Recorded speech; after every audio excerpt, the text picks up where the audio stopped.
What I'm trying to say in the final analysis, once we take control of ourselves, we have to stop being imitators and be innovators. We realize we've got a continent 12 million square miles. Wherever our bodies are on the face of this earth, our cultural and political heartbeat is in Africa. Whether you ever go to Africa or not, that is your home, that is the home of your spirit, and that is the heart and meaning and definition of your commitment. And none of us, any place in the world, will be free until that continent is free. The Mossy Warrior Clan was created because myself and others like Brother Nahisi saw a need for a young African group to analyze information concerning the African phenomenon with no bias, with rigor, and with scholarship. We created the Mossy Warrior Clan for the purpose of being an expert research team, of being a team that produced products, a team that was capable of producing products for African people globally to dispel myths, rumors, and provide them with accurate scholarship.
I don't debate y'all. Y'all too disrespectful. Aboriginal Power won't even debate Sean because he too disrespectful.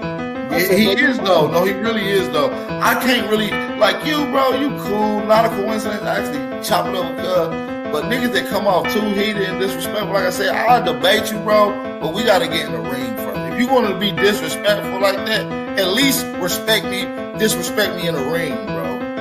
Let's start now, bro. Can you disrespect me in a cage, bro? Like, I'd rather just do that. Then we go straight from the cage. You know what I mean? Put your ice on the way to the motherfucking computer, and we'll debate directly after that, nigga. Shit. That's why I don't need these.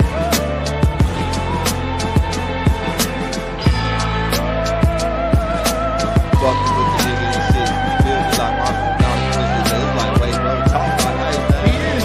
We gotta get face to face with you to talk to you like that, my nigga. Yeah, Peanut. You feel me? Go ahead, I got my brother already. Peanut, what's the word, my brother?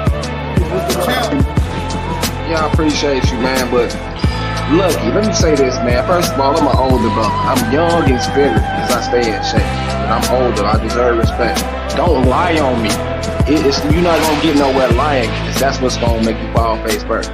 Second of all, I'm well known in the Pan-African community. I'm not nobody new. You're younger than me. You don't know this.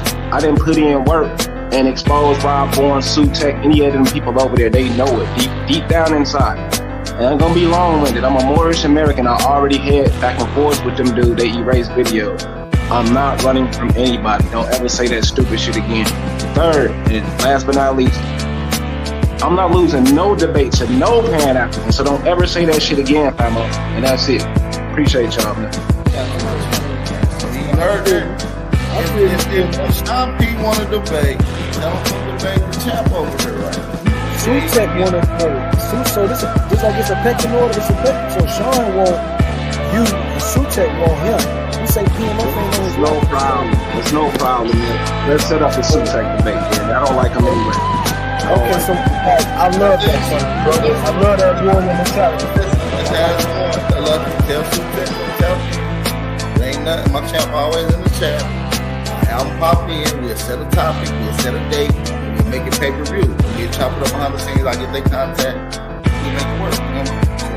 So, right here. He ain't ducking no phase, bro. But that's what I'm saying. He do this over here on y'all channel, and then when we get in other hey, alright, I will block your ass, nigga, because I'm well known for disrupting them chats over there, nigga. Stop fucking lying, nigga. You a goofy, nigga. I would never let a lame ass nigga around me in my face, clown. You gonna block me? And I don't be it ain't no time I ain't ever been on the Pan-African channel and made my impact. Stop lying. I'm a real man, bro. Stop lying, fam. Don't be PNF like that. PNF, he trying to trigger you, brother. What the fuck up? But listen, he did that to me, talking about, word on the street, I'm ducking from John P. I've never even had but one conversation with this little disrespectful motherfucker. Oh, okay, yeah, he a little hot. He like that. So he like...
Y'all find an African in my fucking family, but y'all ain't find y'all. Own genealogy. Shut the fuck up. That don't make sense, for one.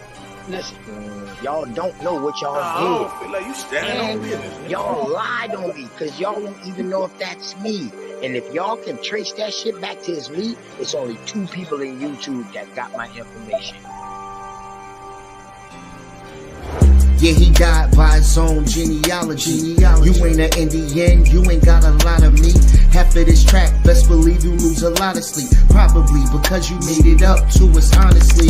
You ain't a Cherokee, nope. You ain't a Chickasaw, nope. You ain't a Blackfoot, nope. Nigga, get lost. You just a fool with low comprehension. So I gotta come through with the henchmen. NAC, Sean P, Shy Son, Lucky. Don't forget Jay, got no time to play. Caught an apple slipping with his genealogy. Now he's a con and I ain't talking about a singer.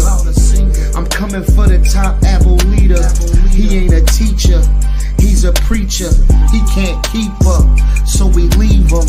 Yeah, he died by his own genealogy. You ain't an Indian, you ain't got a lot of me. Half of the track, best believe you lose a lot of sleep. Probably because you made it up to us possibly. You ain't a Cherokee, no. You ain't a Chickasaw, no. You ain't a Blackfoot. Nigga, get lost. You just a fool with low comprehension. So I gotta come through with the henchmen. NAC, Sean P, Shy Son, Lucky. Don't forget Jay, got no time to play. Caught an apple slipping off his genealogy. Now he's a con. OTK, TKO. Now he's a con. OTK, you died. TKO genealogy.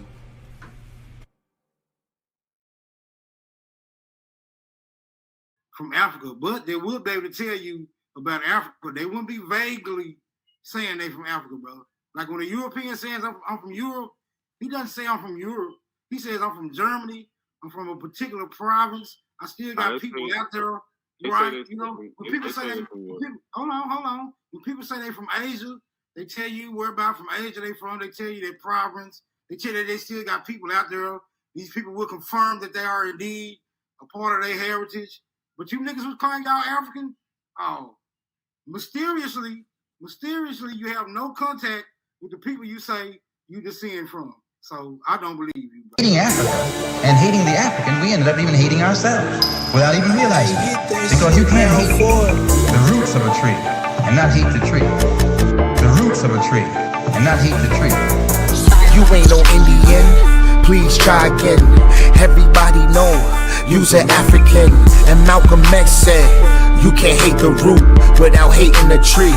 Now take a look at you, you's a wannabe Cherokee. And I told you before, you need some therapy. And why you never show the genealogy?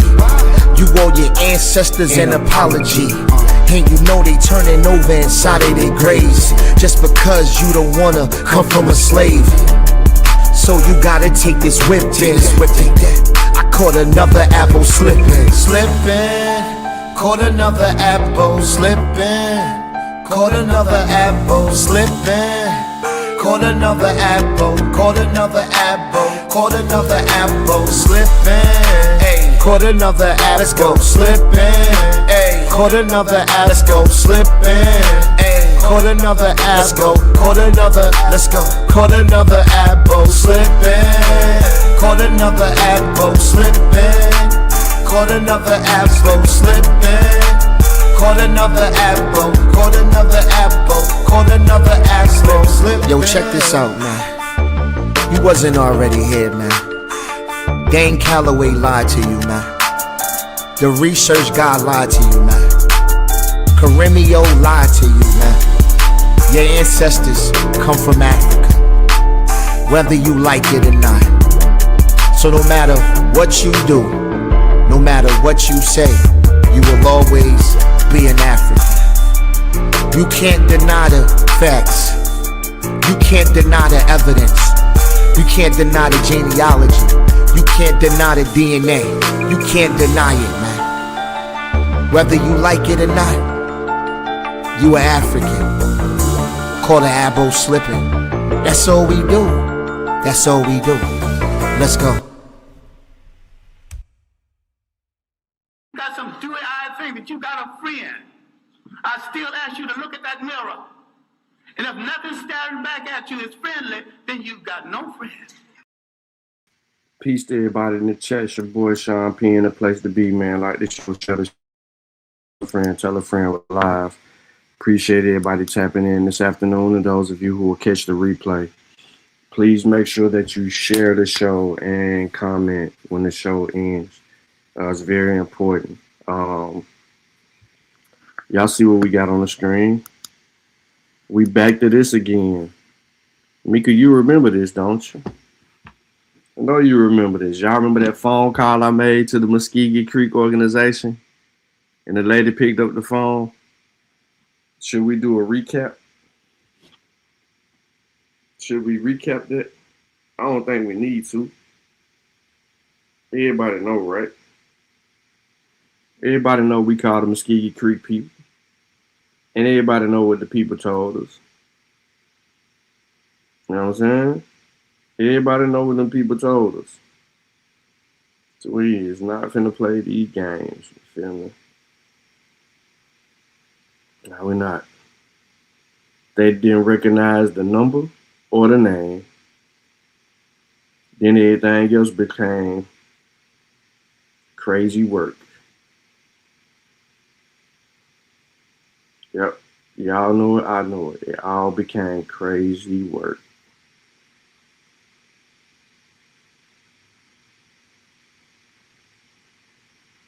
So, hope everybody having a delightful day. We about to get into this bill. I woke up this morning and my brother YK chose blood. So shout out to brother YK. We're going to do a little recap of that. Then we're going to get into some stuff that I didn't get to last night. I will be dropping a link. As a matter of fact, I'm going to drop it a little early. Definitely want to make sure that I drop it a little early. So I want to handle that business. You know what I'm saying? I want to handle that business. So peace to Rod Keenan. Port City, what's going on? Kayla, what's up? Ogun said recap. Mika, twin-headed ass. Keenan, Rail from the foe.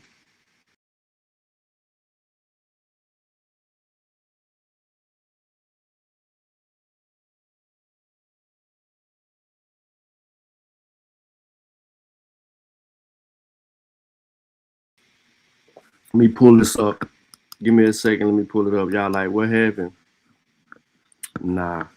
We're going to pull up the recap first before we get into this. We're going to pull the recap up. Give me a second. We're going to get directly to the timestamp too, so give me a second.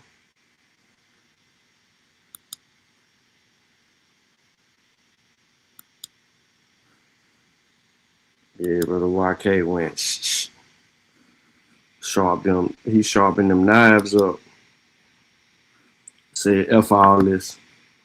Cause see, when you go over there and you listen to dude and he be doing his show or whatever, he trying to make the freedmen Indians. Can't do that. But more importantly, he real disrespectful toward,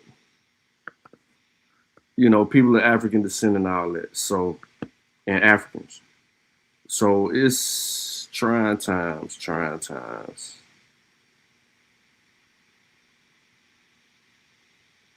Hold on, let me remember. I know it's early in the show.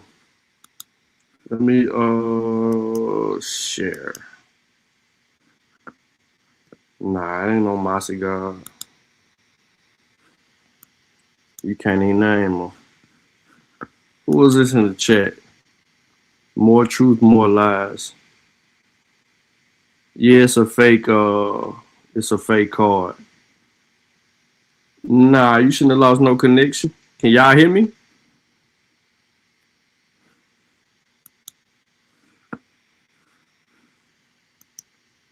So here we go. Let's recap.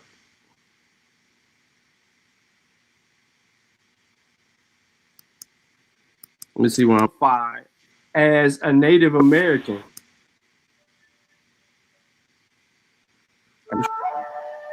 Here we go.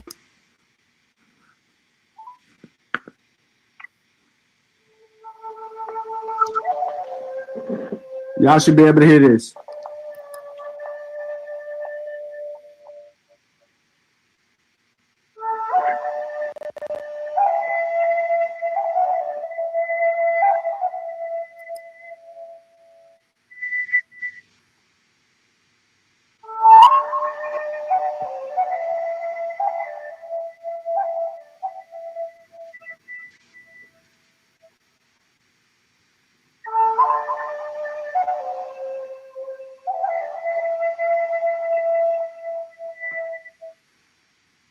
Yeah, y'all know what I'm doing.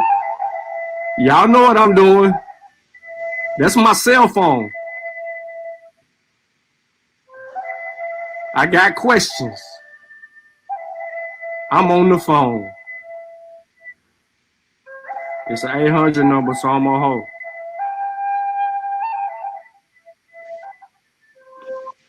Let's go.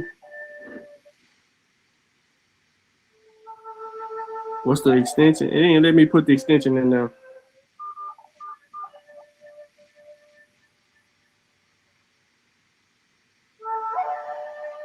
Man, that number taking too long, bro. I got a whole live stream. I ain't trying to play around. I need somebody on the phone. I got a question real quick. That's all. Thank you for calling the Muskogee Creek Nation Citizenship Office. Please listen carefully as our menu options have changed. If you are calling for the tag agency regarding motor vehicle tags or registration, please press 1.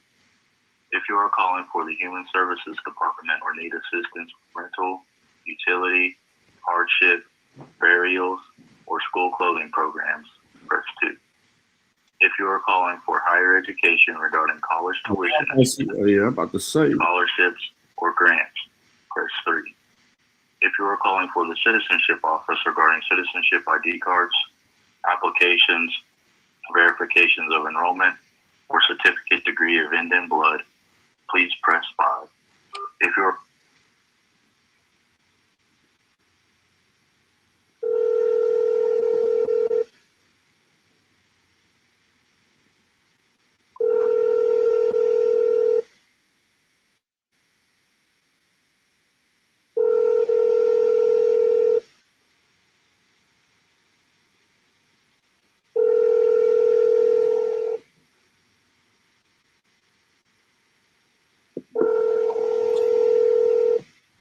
I know y'all busy. Citizenship. This is Lisa. Can I help you? Hello, Lisa. How you doing today? I'm good. How are you? I'm doing fine. Thank you for asking. My name is Sean, ma'am, and I'm trying to help a family member do some ancestry work, and they found out they have relatives among Muskogee, and I found a website to help them, try to figure things out as far as the application. But don't they have to have a certain amount of blood quantum to even qualify? No, we don't have a blood quantum cap. You don't have a blood quantum cap? Okay, so how do you qualify as a Muskogee? You have to prove your link to an ancestor that's listed on the house road. Okay, so if we just basically told you that we're, I'm generally speaking. No. Okay. You have to provide documentation, starting with the applicant, original state certified birth certificate, every generation in between the applicant and the original enrollee that you say you're tracing back to. Okay. Birth death certificates have to be submitted. Thank you. That's what I needed to know. So, okay. So do you know the original enrollee roll number that you think you're tracing back to? Yes, ma'am. It is 115061. That's not a roll number? That's too long. Hold on just a second.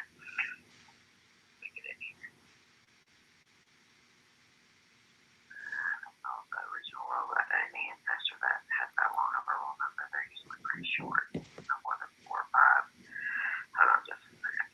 Yes, so ma'am. did you look up and find a census card for this individual, or what information? Where'd you get that information at? Yeah, well, the friend that I'm assisting provided me with a roll number and then also a blood quantum number and then a card issue date. But we were trying to get the cousin of it, to help with that same information. But I don't even know if the card is real, to be honest. But I'm just trying to help. Okay. I mean, the cousin's not going to have the exact same lineage as you. So your lineage, they're going to have, Right. starting with the current category, but you have different, mothers and grandparents. Right. So what was the individual's name you think you're tracing back through? Lane? Lane? Yes, ma'am. Okay. What's the last name? Well, the first name is Michael, last name Lane.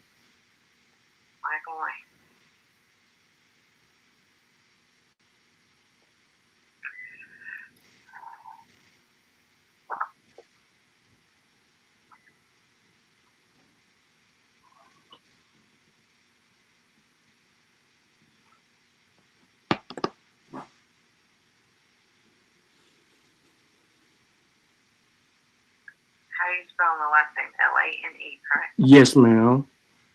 I'm not seeing a Michael Lane on the Dodge Road. Okay. All right. I will let them know. I appreciate your help, okay? You're welcome. Thank you. Thank you, ma'am. All righty, ladies and gentlemen. So before we get the show started, the first thing that she basically told me was that the Dawes Rolls number that we see on this ID on the screen is too long. A roll number 115061 is too long. Blood quantum is not a metric. There are certificates and information that are required. So now I am starting to believe that potentially this ID could be a fake ID created by Google. Now, what do I mean by that? And you would ask, what would pique your curiosity, Sean P? Well, for one, Muskogee Creek IDs look like this. This is close, Michael. But guess what? Blood quantum is there. But then there's an SSN number, of course, and all of that is blocked out. But there is something right here that is missing. There is no roll number under blood quantum. Yours showed a roll number under there, but you also have this same name as this gentleman right here, SD Mixkafalik. Who is that person? Because on your ID, you got that same name, and then you got David W. Hill written, which would be another person. So the authentication of such ID begins to, you know what I'm saying, pique my curiosity. Then I'm like, okay, all right. Maybe you got a more up-to-date one, right? Maybe you got a more up-to-date one.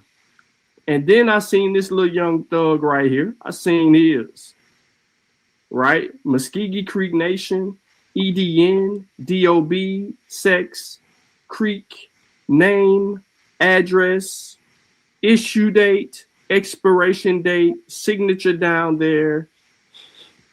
And it is what it is with that. Now I know this number is invalid, but you know, this was an example. And that was 6 years ago. So then I'm like, you know, Mike's show the little stamp on the side of it. I don't know where he got it from, but he floating that thing around. So then I'm like, maybe he got a blank, right? Maybe he got a blank, right? And he just started copying and pasting, right? So I'm thinking, you know, maybe Mike is just copying and pasting, and he just created his ID that he had on the screen. And I'm like, yeah, this looks close to what Mike put on the screen, right?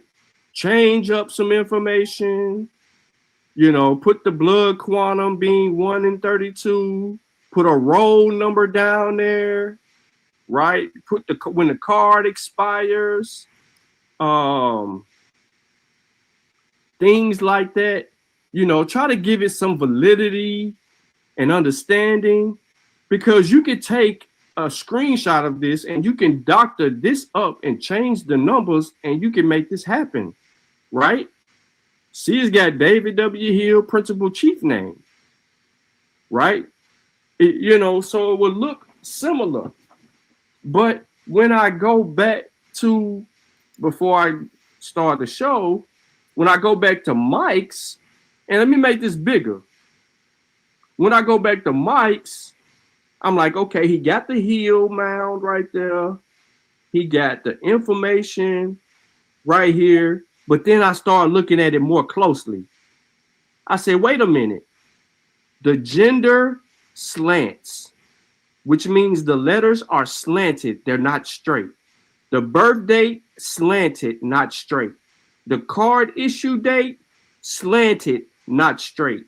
The blood quantum, slanted, not straight. So however he created this at an angle, it is bogus.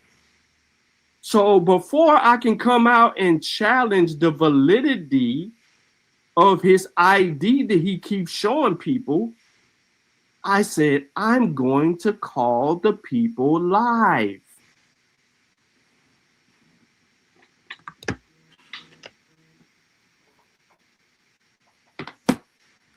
Just so there's no confusion, just so we can get to the truth, or just so we can try to say, all right, maybe he's related to someone who was a Muskogee Creek, and he's a freedman.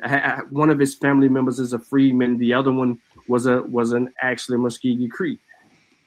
Try to give him some validity and benefit of the doubt. But the license that he keeps throwing out there to everybody does not look the same. Here's another look. I'm going to zoom in. Look, there's another look. Mike's is cut off. It's shorter. It ain't even the same length. Look what the Muskogee logo is on the license that you're looking at on the screen. Look at the position of the logo. There's a distance between that matters. So, okay, you got that. Then you got your name up and your address. Okay, cool. But the shit started getting crooked. That's when I started saying, wait a minute. Hold up. Something ain't right. Something ain't right.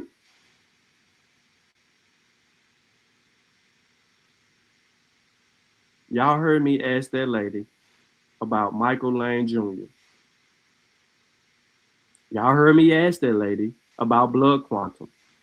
Y'all heard me ask that lady about the roll number. And I gave the roll number. And she said, wait, that's too many numbers. That's too many numbers, Sean. What are we doing here? So before I even start the show, we already have a freaking identity problem.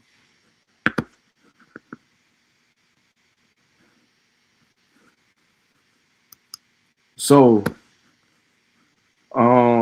when did I do this video? This video was done 4 months ago.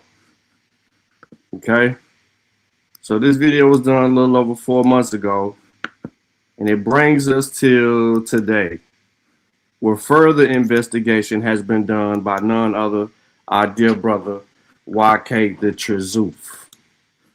Now, let me play this real quick because I don't want YouTube tripping, but I do want YK to get his coin for any replays and shit like that.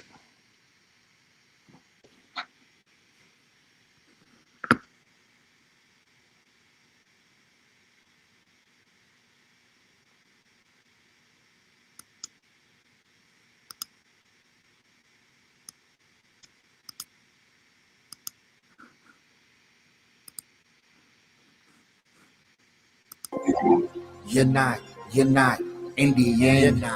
You're not Indian. You're not Indian. No, everybody know you're a pretendian. You're not Indian. You're not Indian. You're not Indian. Everybody know you're a pretendian. What's good? It's your brother YK The Truth and Mike TV. You earned it. You earned it. Mike TV, forgery of Muskogee Creek card. The grift is exposed. Now here's proof that Mike TV, aka Mike the fake wannabe pretendian, proof he has a fake tribal card.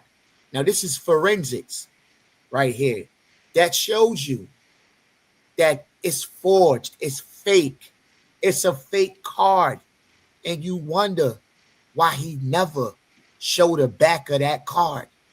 He never showed the back.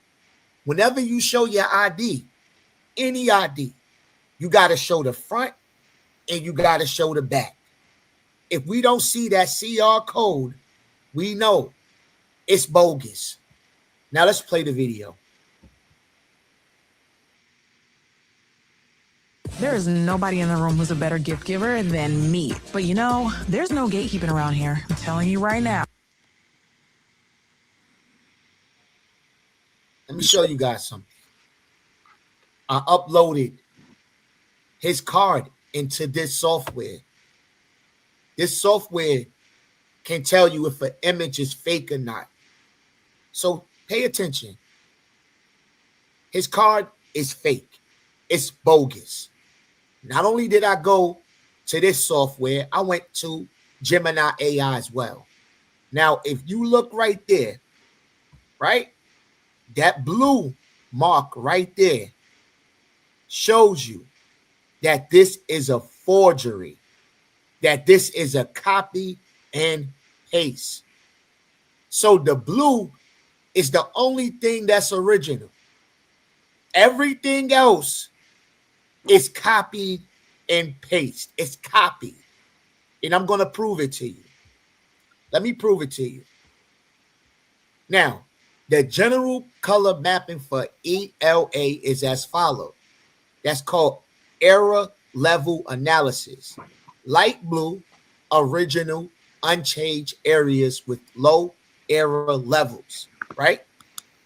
Red, higher contrast colors, areas with high levels, high error levels indicating potential manipulation or editing. So you could see this card is thrown together. You could see this card is thrown together. And I uploaded this Muskogee Creek card, and it says, looks like computer generated or modified image. I even did the noise to see how it looked. And it says, visual observations. The image shows several redacted or blurred out areas under the name, birthday, and near the bottom. If you did not blur these yourself, it is a sign the image has been modified. Now look at this. Listen to this. It said the texture of the David W. Hill signature area also appears slightly different from the rest of the card's background, which can sometimes occur during digital splicing. So he's using digital splicing. According to Gemini, the tribal card is fake. That's why Mike TV never shows the back. The images you provided have definitely been spliced or digitally modified. The presence of manual redactions, inconsistent text sharpness, and the artifacts shown in the noise analysis images all point to digital manipulation. It says if you are trying to verify the citizenship status of the individual name, you should contact the Muskogee Creek Nation. And this is what Sean P. did. And guess what, people? They never heard of him. They never heard of Mike TV, a.k.a. Michael Lane. It's all made up.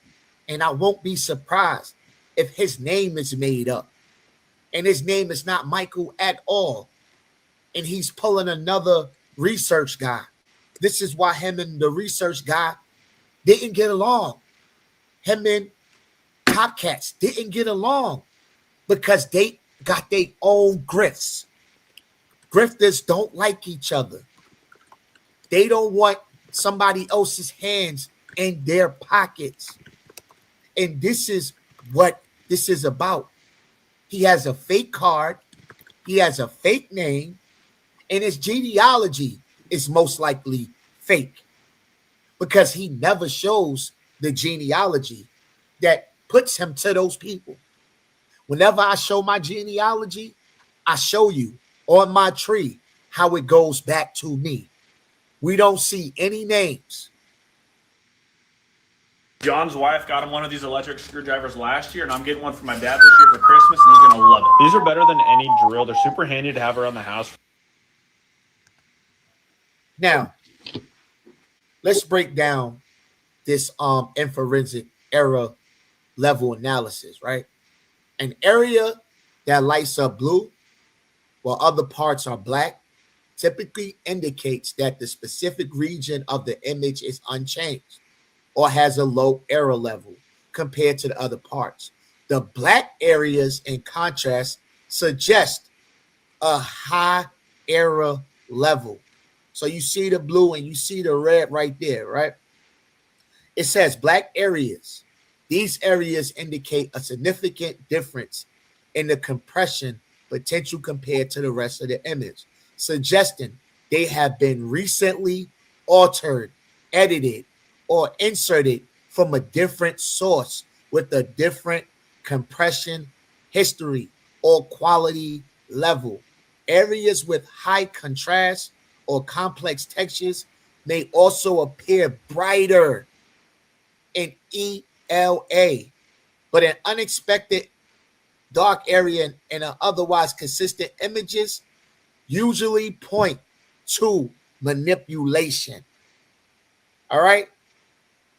He got clone detection. All right. In digital forensics, clone detection on ID usually means a digital image, likely a photo ID, has been altered using a copy move manipulation where parts are duplicated and pasted, suggesting fraud or forgery. Forensically, tools highlight these repeated areas, clones, to show the image isn't original. You see the light? You see that? And everything else is black. You can see this thing was put together. Now on his card, Mike TV is 132, Native American. On his fake card, it says 132. That's his blood quantum. But guess what?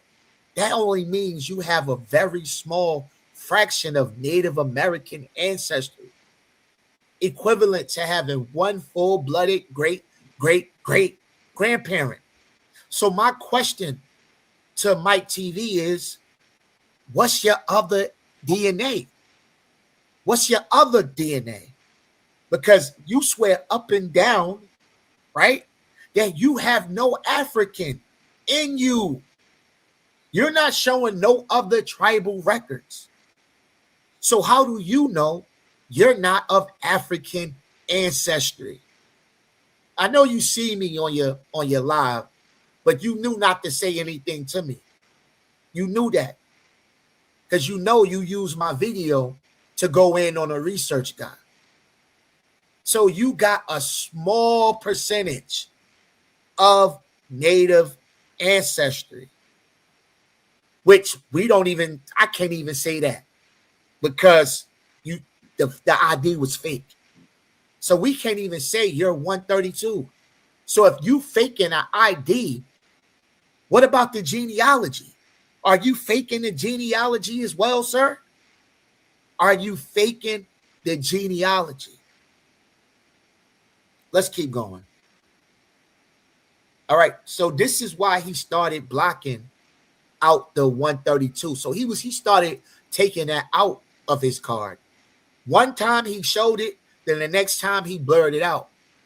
For the Muskogee Creek Nation, a 132 blood quantum indicates a very small degree of Muskogee ancestry. But full citizenship requires 1/4, 25% or more Muskogee blood. Though those with less than 1/4 can be citizens with some rights, like not holding office.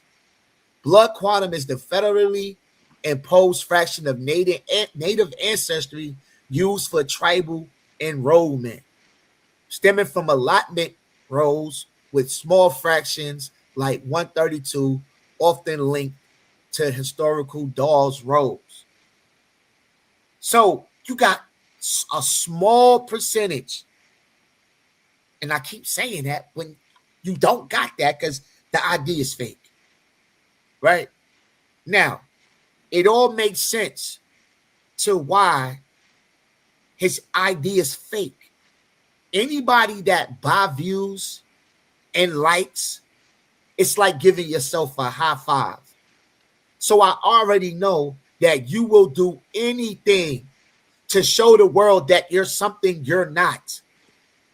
Let me repeat that.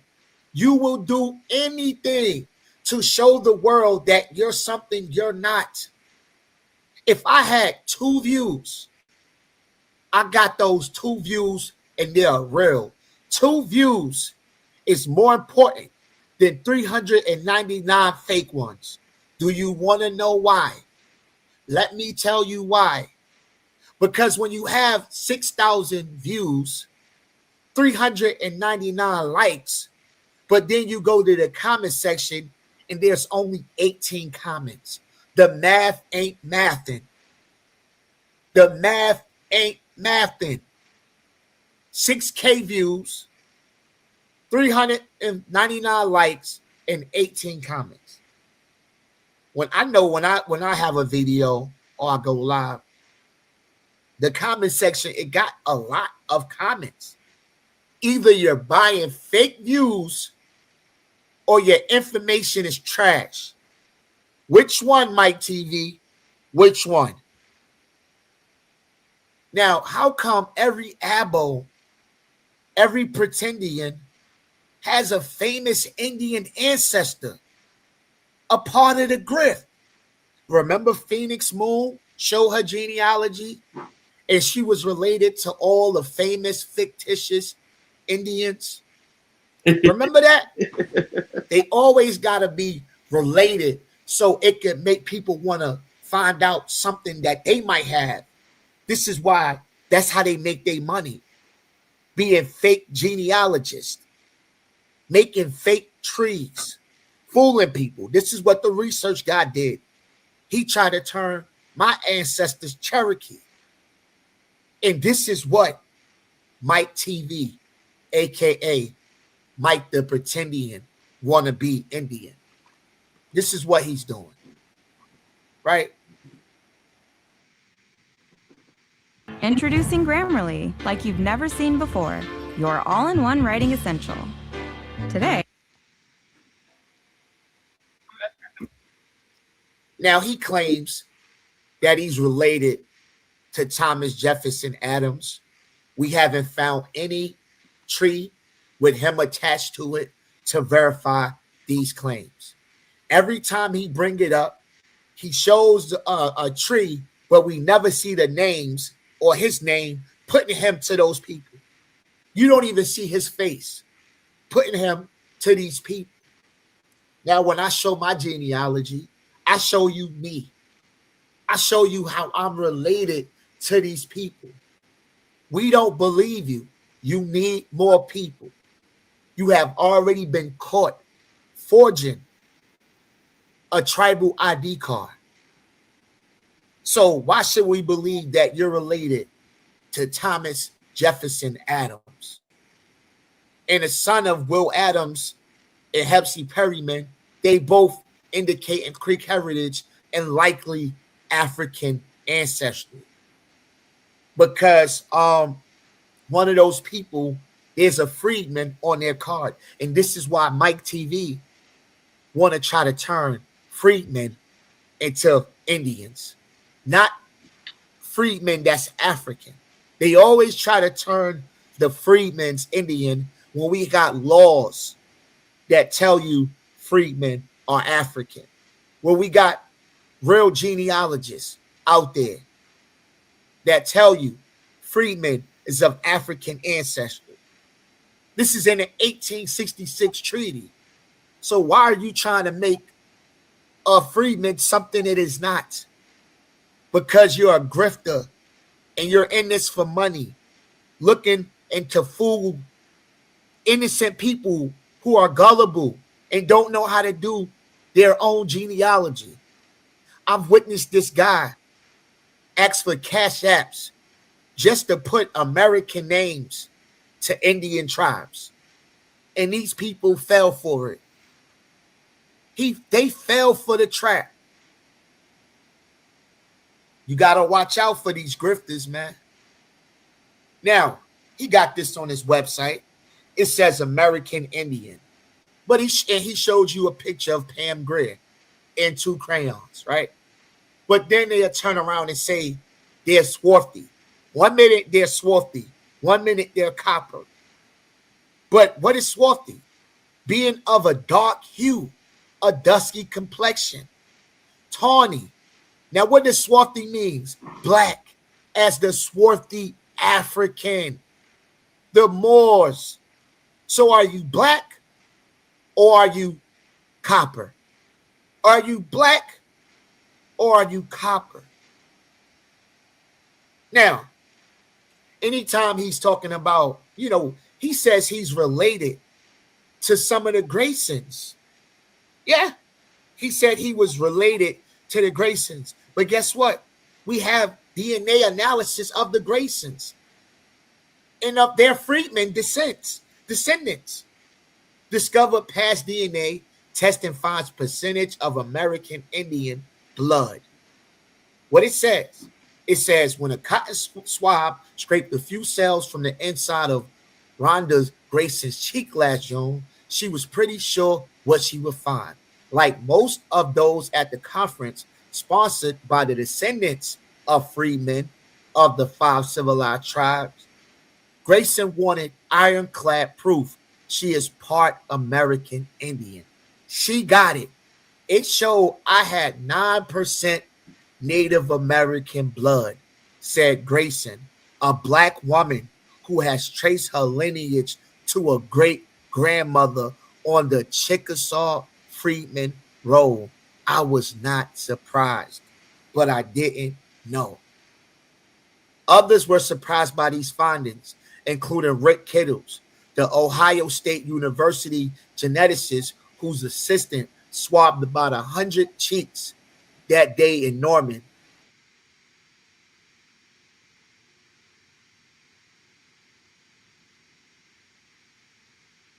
So that goes to show that you have African ancestry. Majority of your DNA is African. If you're related to the Graysons, which that's cap, because we already proved that you forged your ID card. Forgery. So you got to hold that L. Intrigued by the plight of Oklahoma's black Indians, Kittles came to Oklahoma to test his hypothesis that descendants of Oklahoma freedmen today would be about 20% American Indian. They thought it would be more. Because they did a lot of mingling. But the figure was 6%. It was shocking to see it was so low.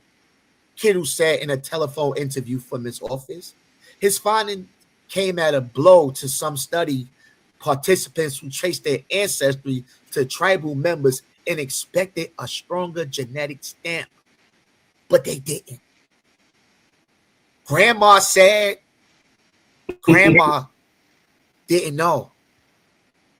This is why they hate Rick Kittles so much. Because Rick Kittles put their little dream to rest. It wakes their little dream up. It wakes them up. This is why Kittles is the boogeyman. This is why Henry Louis Gates is the boogeyman.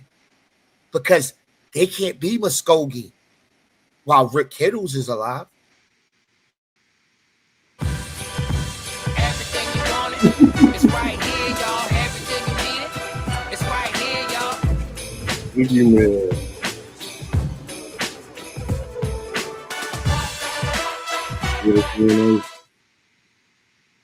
Uber Eats is bringing you savings on your favorite game day snacks. Like right now, score 40% off grocery orders at Aldi for 40% more shipping and dipping. When football makes you hungry, get deals all season long on Uber Eats. So it's only good for helping you find your parents. Yo, so that's that. That's the beginning of it. There's more to it, but there's 3 parts that has been released.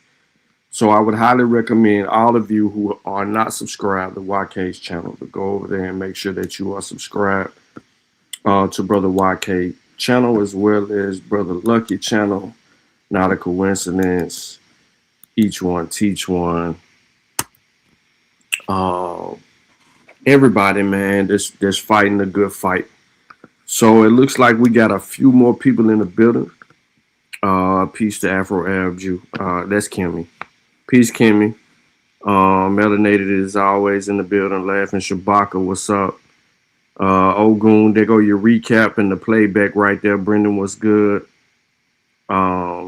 Sister Ballot, yeah, busted. He definitely, Kevin Troy, appreciate that. Peace to you. But Oswald, what's going on? Anybody got anything they want to get at? Feel free to do that. Now, I want to add a little bit to what Brother YK so eloquently did. You know what I'm saying? So now y'all got the phone call to the people, and now y'all got the other side of it showing how the card was a fraud. But here's the beauty of it all, right? Is that who are freedmen among these tribes? So that's been the thing in all of this, is Mike's inability to be honest and then trying to take a history and rewrite it to actually fit his narrative. And, you know, he talks about a gentleman that's supposed to be his ancestor, but that ancestor is a freedman.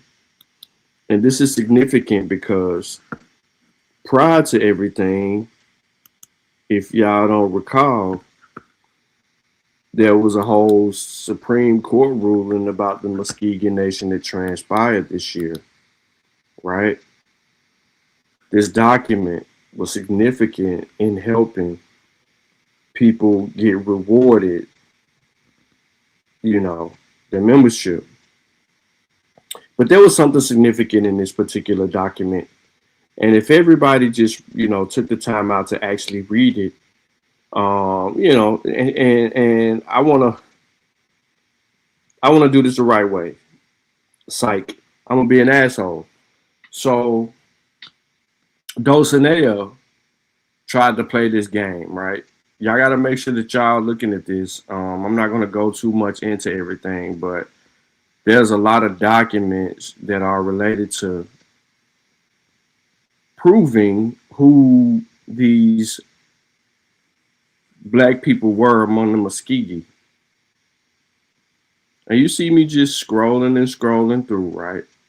Right? Because these are some of the actual primary documents that have been submitted among their Supreme Court and looked through and dealt with. But let me keep that right here, and let me go to this other one. This other article right here.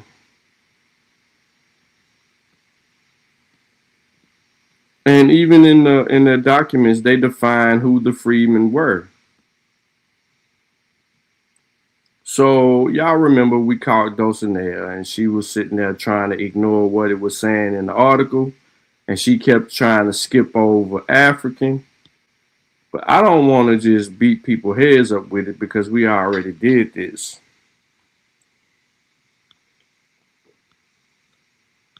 But, you know, the people won their case.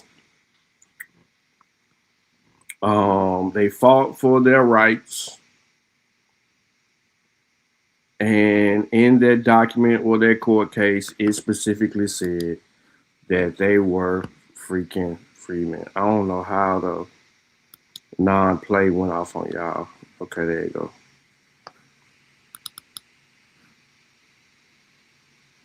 So, and I was on a whole nother screen. But yeah, everybody should know who the Muskegee freemen are. They're not Indians. They're people of African descent. You see? Citizens means enroll Muskegee into my blood, Run Creek, and they're trying to fight against all of this. That was the whole thing. So they were trying to fight. So they kept saying, by blood, by blood, by blood. They were fighting.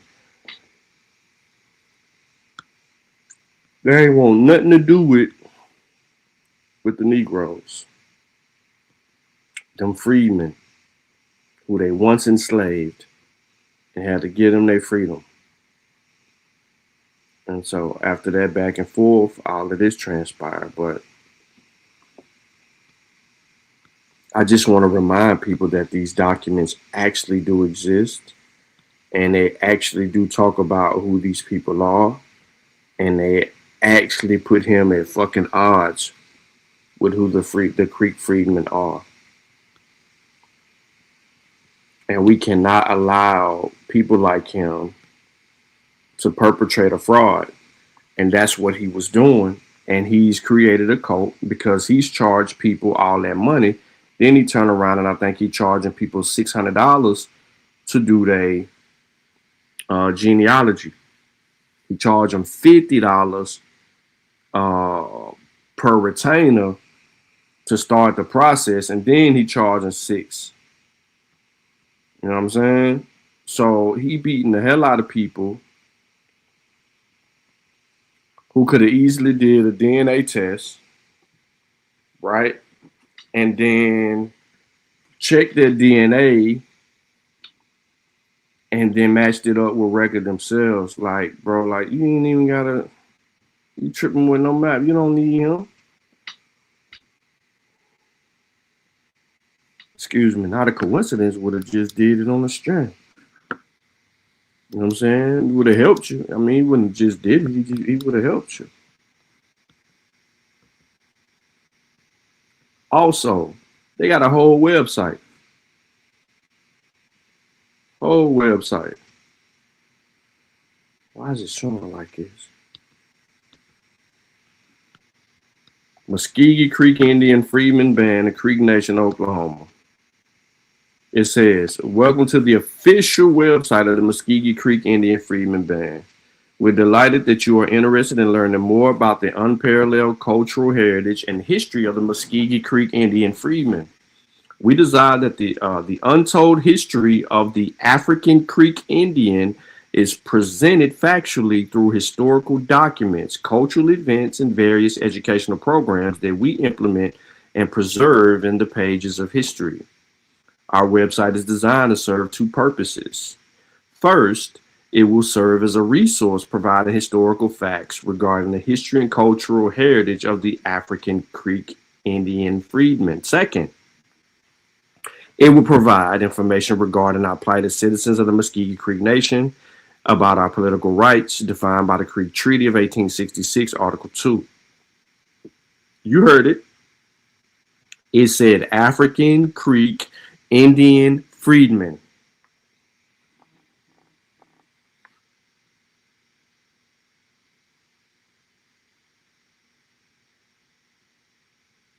Y'all heard it.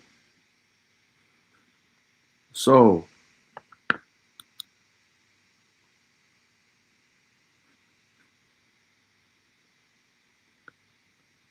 about us. To preserve and protect the unique history, heritage, and genealogy of the Muskogee Creek Indian freedmen who were removed to Indian Territory, Oklahoma, onto the Trail of Tears. To promote interest and participation by sharing genealogical information, members, research, and general public. To provide help as an educational resource to researchers through lectures, workshops, conferences, and museum exhibits. To educate the public regarding the African Creeks' political rights as citizens of the Creek Nation and defined by the Creek Treaty of 1866, Article 2. Who are the freedmen of African Creeks? Who are the freedmen or African Creeks? Let's click here to learn. Who are they? So, who are the freedmen or African Creeks? The Muskogee Creek freedmen were citizens of the Muskogee Creek Nation placed on the Creek Freedmen Roll. This classification included people of African descent who were enslaved or owned by citizens of the Muskogee Creek Nation. Free blacks living as citizens of the Creek Nation, interracial Creeks of African descent listed as Creek freedmen on the Dawes Rolls. Regardless of the blood status or roll placement, the freedmen and their descendants shall have and enjoy all the rights of the native citizens pursuant to Article 2 of the Creek Treaty of 1866 between the United States and the Muskogee Creek Nation. Yeah. These rolls did not list the blood quantum or single out the Creeks of African descent, free blacks, or the former enslaved African Creeks emancipated by the Creek Treaty of 1866. Just for people who know, this is why I posted the Muskogee Creek Treaty of 1866 in the group that they tore down on Facebook. There's a reason why I did that, because those treaties implicate that these people were of African ancestry. The forced removal in the 1830s, the United States removed the Creek Indian people, including their enslaved African Creeks, from their traditional homelands in Alabama and Georgia, the Indian Territory known as Oklahoma. This removal is known as the Trail of Tears. We stress this often omitted place of history. The freedmen suffered the same loss. When traveling from the southeastern homelands in the Indian Territory on the journey of the new land, our people died, suffered pneumonia, diseases, and exposure. It's not talked about enough. They were afflicted with the same atrocities as the so-called full-blood Indians. The African tears left on the trail must be acknowledged when discussing the removal odyssey of the 5 slave-holding tribes. The people of African descent were a part of the Trail of Tears forced removal odyssey. See the 1832 pre-removal roll, Parsons and Abbott. Civil War. It's the same shit if I go to the Chickasaw, the Seminole, and the Choctaw. The Muskogee Creek Nation citizens fought on both the Union and Confederate. Some enslaved African Creek freedmen and African Creeks joined the Union Army, later known as the Loyal Creeks. At the end of the Civil War, the United States and Muskogee Creek Nation signed a peace treaty of 1866, which required the cession of 3.2 million acres of land and granted full citizenship to freedmen. In 1866, people known as the freedmen went from property to people. Of course, they were always people, but in the eyes of many, they were indeed property. The Creeks hereby covenant and agree with the henceforth neither slavery nor involuntary servitude, otherwise in the punishment of crimes, whereas the parties shall have been dutifully convicted of the ordinance with laws applicable to all members of said tribe, shall ever exist in the said nation. And in so much as there are among the Creeks many persons of African descent who have no interest in the soil, it is stipulated that hereafter these persons lawfully residing in said Creek country under their laws and usages, or have been thus residing in the said country, and may have within 1 year from ratification of this treaty, and their descendants, and so much as of the same races, be permitted by the laws of the nation to settle within the limits of the jurisdiction of the Creek Nation as citizens, therefore shall have and enjoy the rights and privileges of natives. Skip the rest.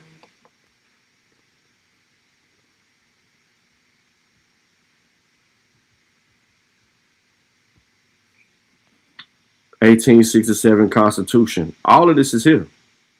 I ain't got to go through all of it. I made it perfectly clear. The term freedmen, black African Creeks or freedmen, the term freedmen was not used until the 1890s and was given by the government.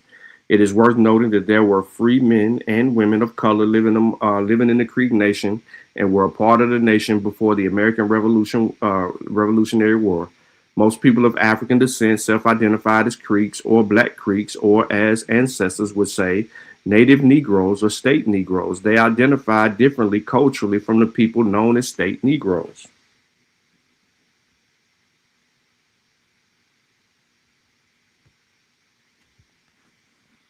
The House and Kings of the House of Warriors. Black Creeks or freedmen served in the House of Kings and the House of Warriors. They served as senators, judges, lawyers, light horse police, and principal of the Creek. I ain't got to go through all that, bro. So we know exactly who the freedmen are. They ain't no different than these other tribes. They are specifically the same people. They got a whole website dedicated to telling you who the hell they are. And what's shameful is the mere fact that black people today won't even take the time out to do a simple cross-reference, research the shit, and understand who the Muskogee Creek freedmen are. Crazy work. Crazy work.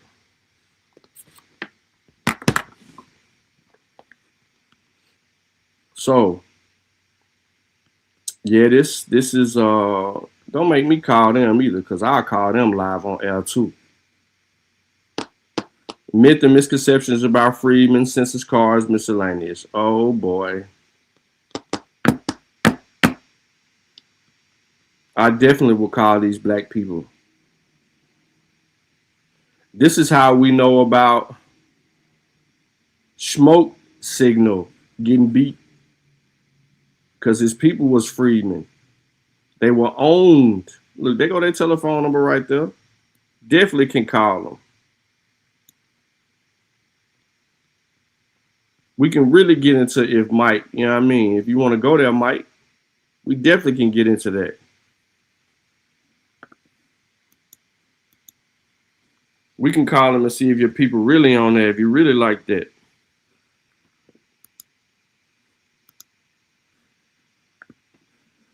Won't he do none of that crazy stuff? He was a Kevin Samuel moderator. He probably did enough behind kissing to be able to, you know what I mean, get into all of that. So YK showed that the license was indeed fake.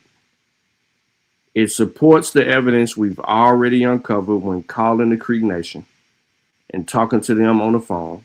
That blood quantum is irrelevant as it pertains to claiming descent. You need ties to the importance of the people that are involved in that. Hey, Keisha. Straight up. So before I transition on, let me check the chat. Where can I see the debate with Lucky and Dulcinea?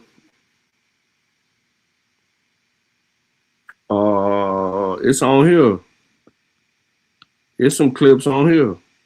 If you're trying to see the whole debate, it's around. I know my computer was messing up, but I pretty much played like the whole debate. I mean, he definitely educated her. What up, though? So yesterday I was talking about the 3 classifications of people that were in the Americas and how they identified that there was quote unquote whites, quote unquote Indians, and quote unquote Negroes, and how the interaction between these 3 different groups of people were totally different, right? And the whites made it known to the Indians that the Negro was bound to slavery. And they pushed this whole notion of colorism and prejudice against them, and a lot of Indians took up those same ways. Some didn't take up some of those ways, but it is what it is. You got to be honest. And I didn't really get to this one source that I wanted to get to, which is called A Companion to African American History, edited by Alton Hornsby Jr. It was written in 2005. It's a almost 600-page book, really about 561 pages. And it talks about, and damn, hold up, I went too far.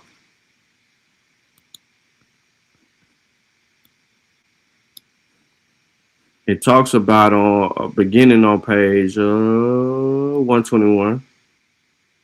Yeah, 121.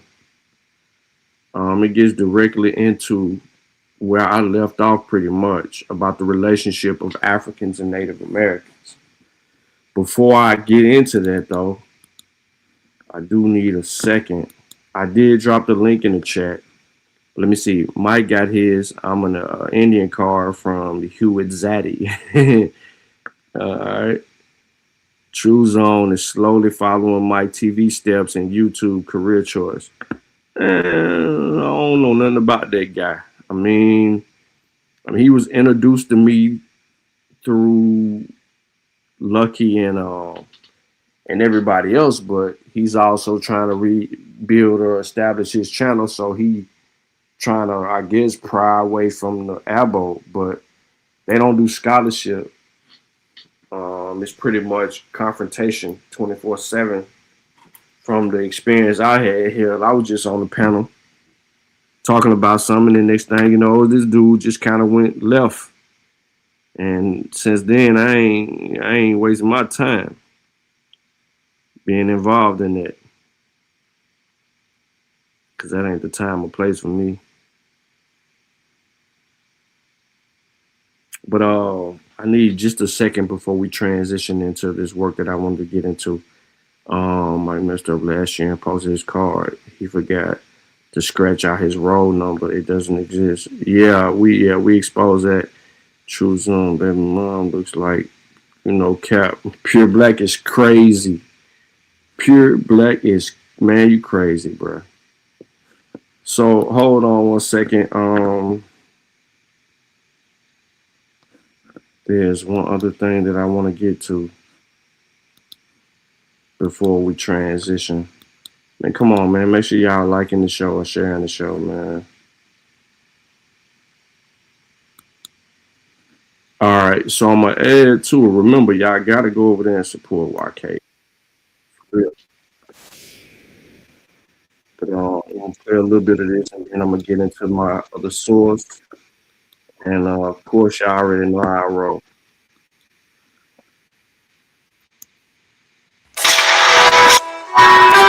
Are you sick of the Mabos, man? I'm sick of the Mabos, man. I'm sick. I'm sick. I'm sick. We are African, and we happen to be in America.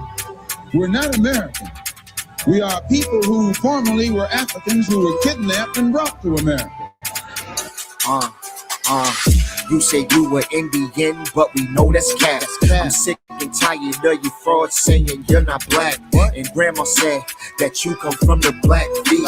Having the roommate's the only time you share a key. What is this? She's really trying to shame us, gaslight the fuck out of us into convincing us that we're African? Ma'am, we do something called genealogy. Nowhere on my family tree is. Now, can you read any of those names? No, you can't. But he'll flash the tree. He'll flash the tree to make you think he's actually related to those people. Because if we actually get to see the tree, we can do our own due diligence to show you that he's not related to those people. So he's going to flash it, right? But my thing is this. Mike TV doesn't have enough genealogy to prove that he doesn't have African ancestry? Why does he hit a brick wall like most of us? Dead giveaway that he has African ancestors. He don't go back that far. Listen, and you can look at this tree. Yo, it looks slanted. Look at his picture, the photo. It looks bogus. It looks bogus. What is this? She's really trying to shame us, gaslight the fuck out of us into convincing us that we're African. Ma'am, we do something called genealogy. Nowhere on my family tree is a musty African. Nowhere in the paperwork or the documentation. Now he's calling Africans musty, but he don't got enough proof to say he don't come from Africans. You don't. You stuck at a brick wall. So how do you know who you are? You don't believe in DNA. You guys think DNA is fake, but you stuck in your genealogy. And this is why you got to fabricate documents. Fabricate. Oh, I'm related to a famous Indian. Cap. Stop the cap. You're not related to nobody. You're fabricating genealogy. Is there any evidence going back to Africa? Stop the cap. What is this? Now, this is how I'm going to debunk him, right? Right? So he said, because he found he said he found a grandparent, that was proof that he's not African, or that's proof that black people are not from Africa. So by default, by me showing my records and showing my African ancestry, because I got the census record, that means all black people are from Africa. You cannot have your cake and eat it too. You can't. You got to hold that L. It's so easy to become a podcaster with Riverside. First, go to Riverside and open an account. When you're ready to record, just hit. Now, African Americans often hit a genealogical brick wall because slavery systematically destroyed family records.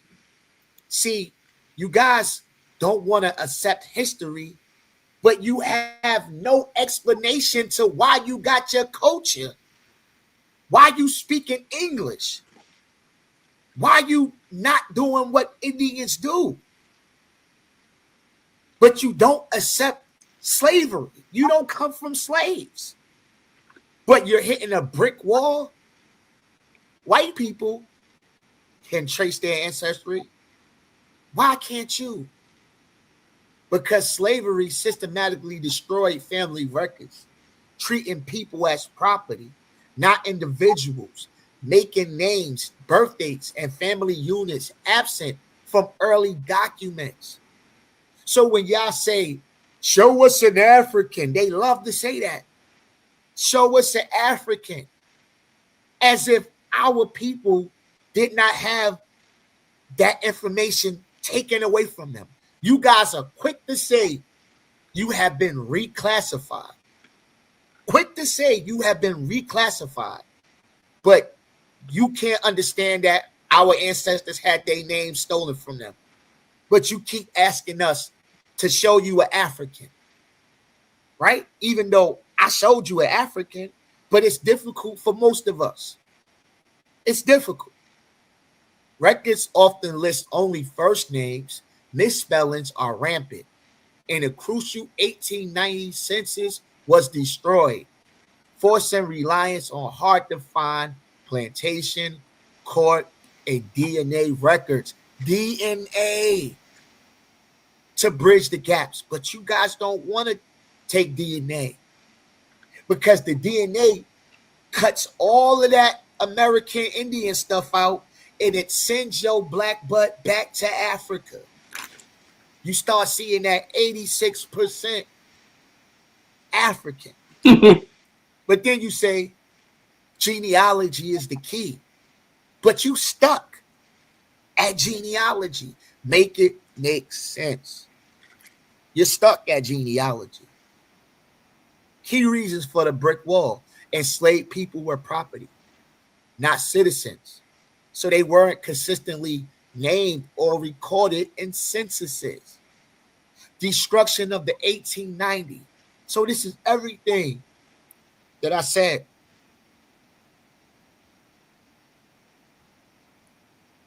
Let's play the video.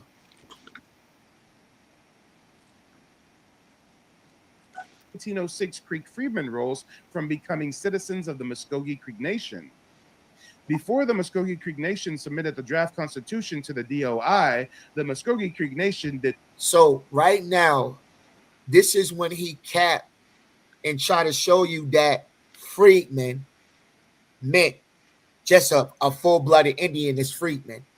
That freedman is not African. So watch me debunk him. Watch me debunk him. Not seek, obtain, or allow any input from Creek freedmen or individuals representing Creek freedmen interests. So basically, your ancestor or your so-called ancestor, because we know you capping, Fred Tobler was a freedman. And we have his papers. And we have his wife, Mary Adams, saying that no, he wasn't from the Muskogee. He was literally an outsider.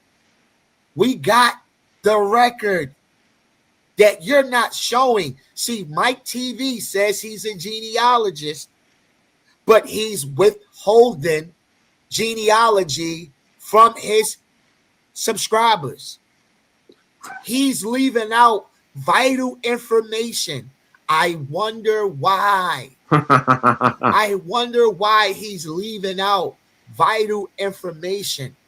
The information that I'm about to show you in a few minutes. Let's play.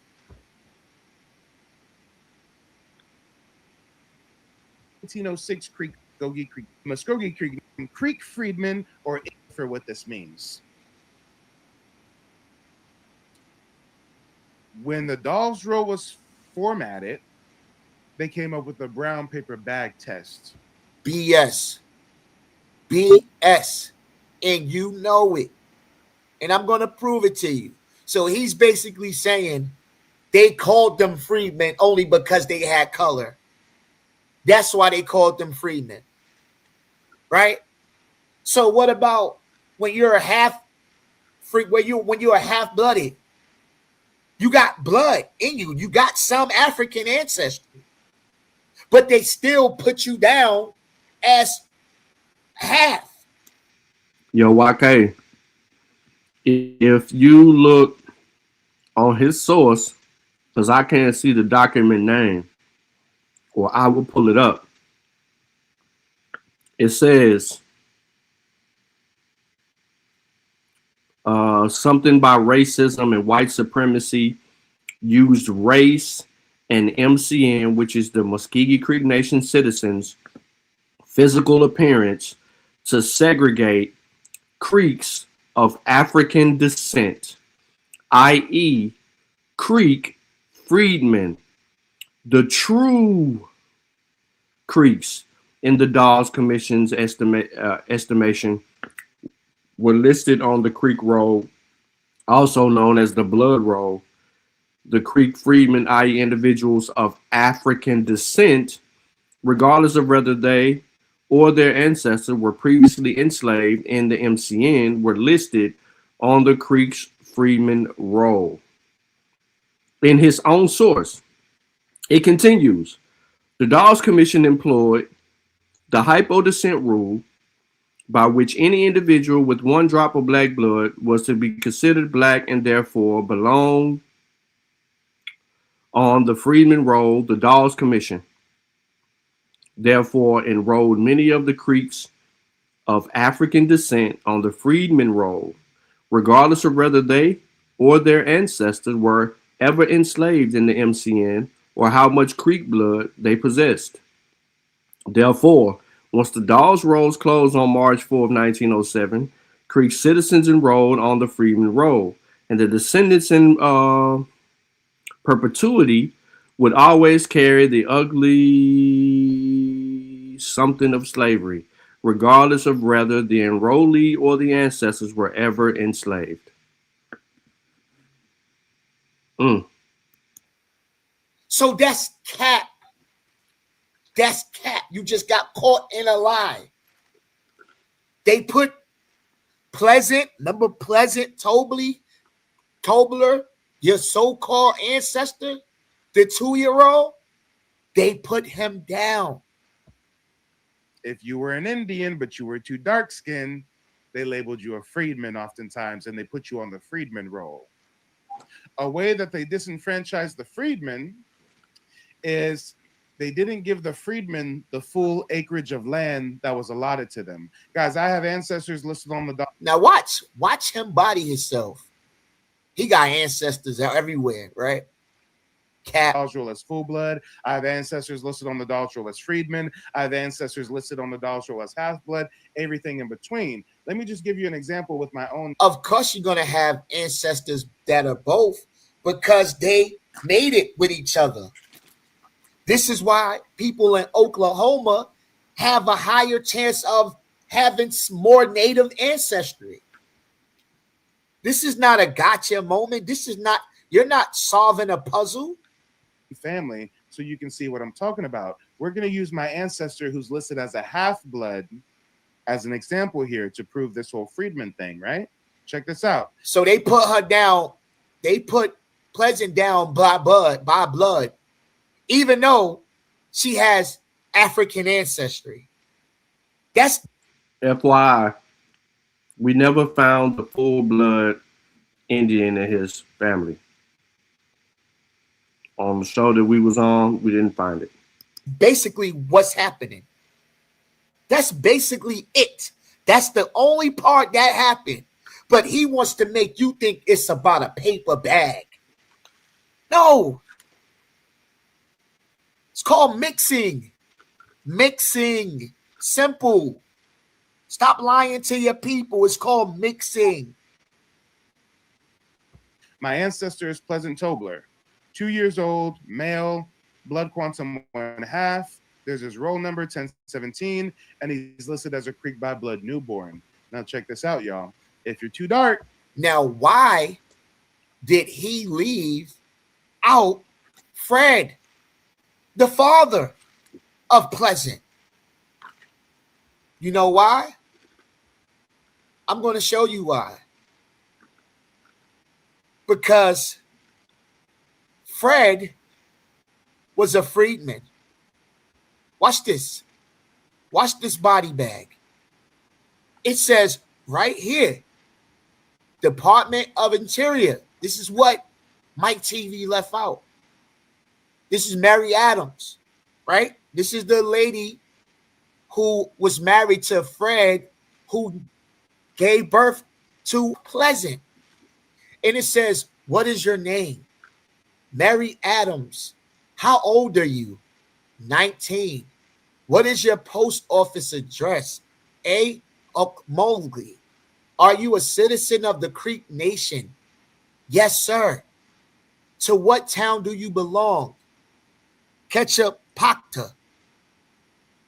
Question, do you make application for the enrollment of your minor child? Yes, sir. Pleasant Tobler, that's the baby name, as a citizen of the Creek Nation. Yes, sir.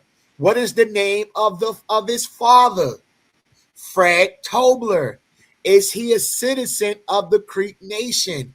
Yes, sir. To what town does he belong? Answer, I don't know, sir. Is he a Creek freeman or a citizen by blood? He is a colored gentleman, but I don't know what town he belongs to.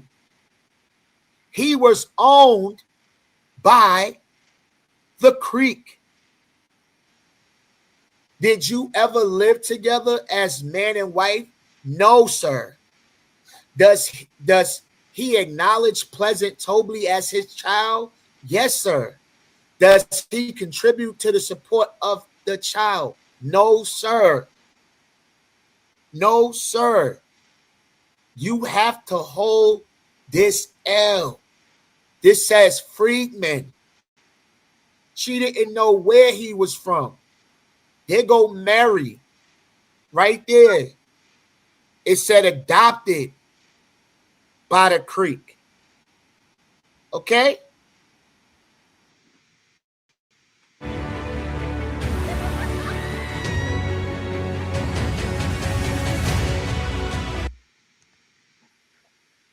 Stop lying to your followers.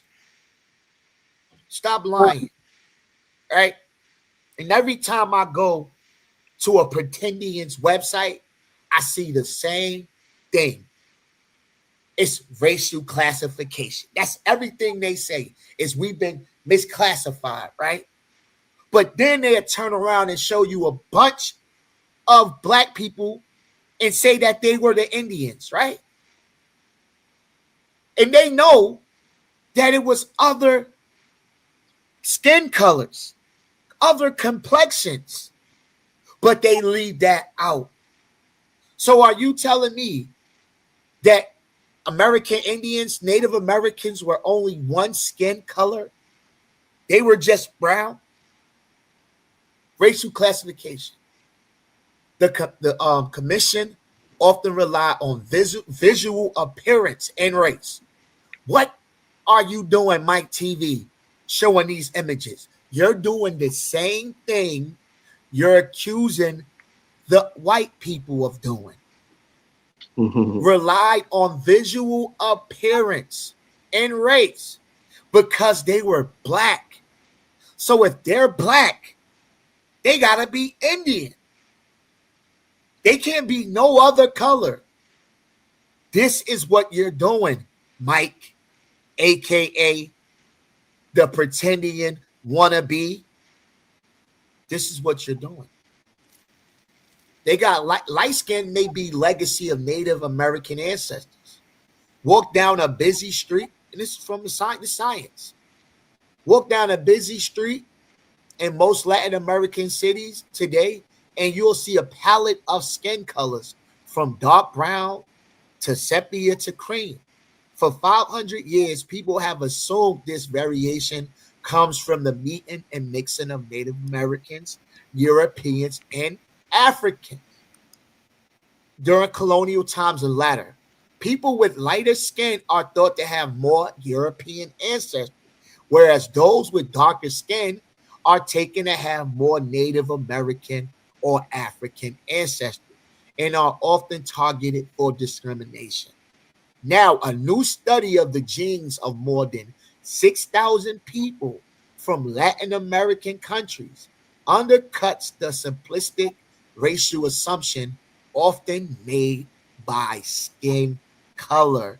Now, you see all of these people, they go red right there. That's a red man right there. But he showed you Pam Grier, right? An international team discovered a new genetic variant associated with lighter skin found only in Native American and East Asian populations. That means in Latin America, lighter skin can reflect Native American ancestry as well as European ancestry. Okay? So they were of all shades. No, not all American Indians are brown. Their skin tones vary widely from very light to dark brown, influenced by diverse ancestral genetics, East Asian, Siberian, geographic adaptation, sunlight, diet, tribal mixing, and European ancestry, meaning you can't judge someone's indigenous identity by appearance alone, as some have pale skin and blonde hair, while others are dark complexion with brown. So you gotta hold that L. Red skin, brown, copper color. You're doing exactly what you're accusing the white man of doing. Mike TV. You should get life insurance because you never know. My dad has never been in better shape. Lost weight, exercising every day, and he had a stroke. He ain't the only one. He ain't the only one doing it. It's a host of them that's doing it.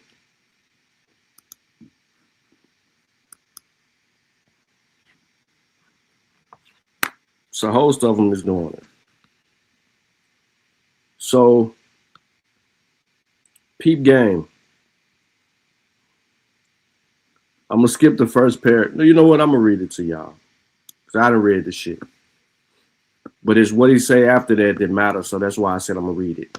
So it says the earliest meeting between people of indigenous African and indigenous American descent have not been sufficiently documented. However, scholars of African diaspora, studies in Native American studies such as Ivan Van Sertima and Jack D. Forbes have argued for the first meetings between Africans and American Indians likely occurred before the arrival of Europeans in the Americas. They based this supposition on the analysis of African and Native American ship-making techniques, ocean currents, written in oral accounts, and the oceanic travels, crops transplanted between Africa and America, culture artifacts such as textiles that appear to be biculturally influenced. These examples, which have been contested by other scholars, suggest but cannot conclusively prove transatlantic travel and cross-cultural encounters prior to European exploration of the African and American continents. Whether or not blacks and Indians met each other independently on the shores of Africa and the Americas before Columbus' voyages by the late 18th century, these two populations were joined together metaphorically and ideologically in the minds of Europeans. During the latter part of the 18th century, European Americans shifted from thinking about race as the product of climate, culture, and geography, and as something that could mutate through time and space, and increasingly thought about race as a biological phenomenon. This was a period, therefore, during which European Americans racially thinking cohort in a set of ideas and beliefs in a positive race and inherited bodily conditions, visible in the individual's physical characteristics as well as moral and intellectual capacities. In his magisterial work, White Over Black, American Attitudes Toward the Negro, 1550 to 1812, Winthrop Jordan follows the development of European and American ideas about African peoples' complexion and details the associations Europeans made between color, culture, and status. In the early descriptions of Africans and Native Americans appear in physique, Europeans asserted their own cultural, moral, and intellectual superiority.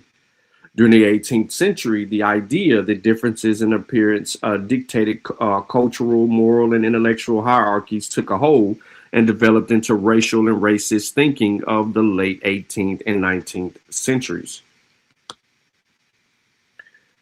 In a primary example, English visitors to and settlers in the Virginia colony fashioned elaborate interpretations of Native Americans' culture, labor patterns, land use, and gender roles that served to distinguish between Europeans and Indians. Native American religions were deemed inferior to Christianity and thus were considered a mark of Indian people's inferiority. Native land use patterns, specifically their seasonal hunting and herding economies, contrasted sharply in English eyes with European systems of permanent towns and farms cultivated all year. Travelers and settlers regularly maintained that Indians lacked organized labor routines and believed that Indians had failed to harness the land's potential to the yield resources and riches. European observers did not understand the complex and well-established patterns of hunting, herding, and seasonal migration and structured Native American production of food and other resources for the consumption of trade.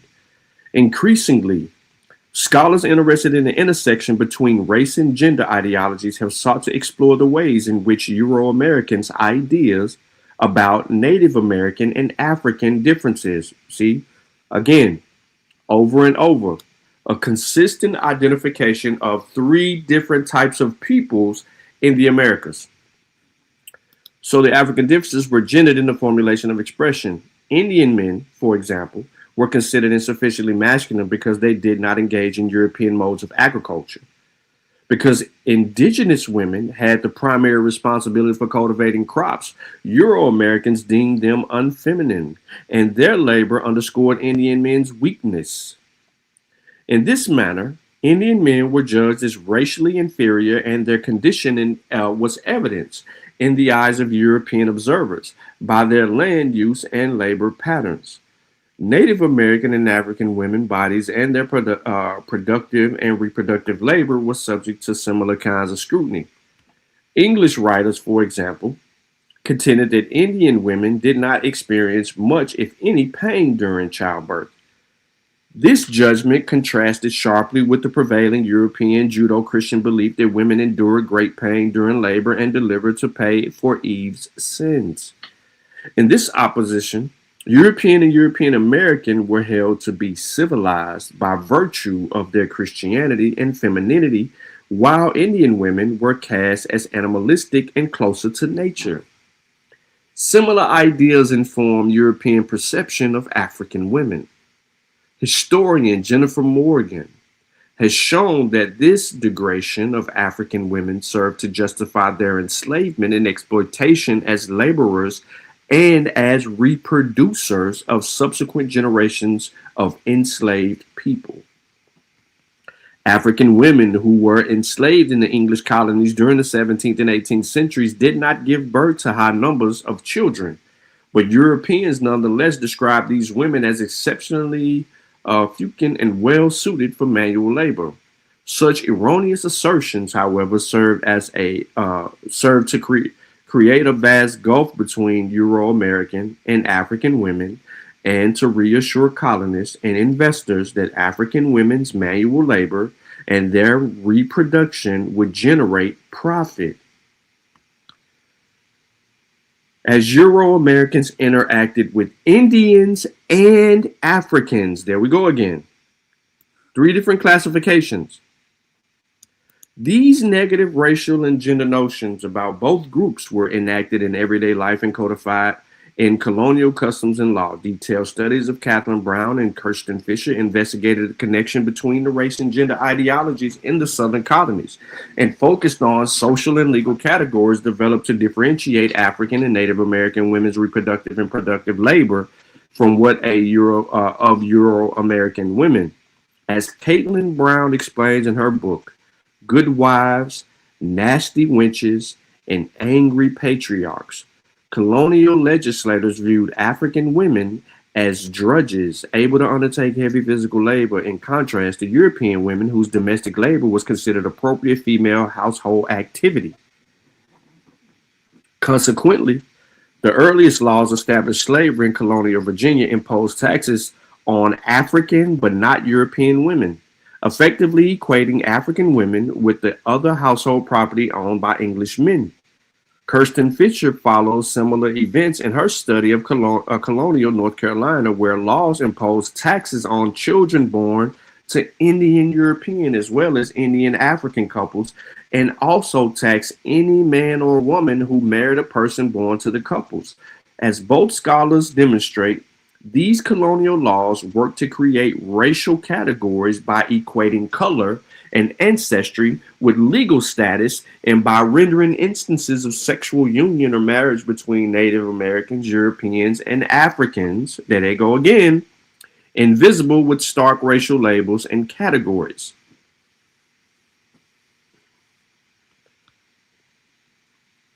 The system of racial classification and the hierarchy took shape as Europeans and Euro-Americans sought to subordinate and exploit Native Americans and Africans, land, bodies, and labor.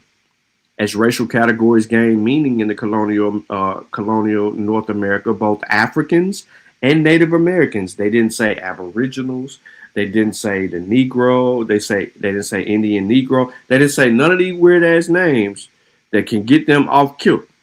They are specific. They are saying the Euros, the Afros, and the NATOs. Pay careful attention to the boundaries and meanings of racial labels and formulated their own patterns of identifying themselves and others. In his work, Exchanging Our Contrary Marks, Michael Gomez looks to the diverse worldviews, histories, and cultures of American peoples enslaved in North America to understand the ways in which they identify themselves and others.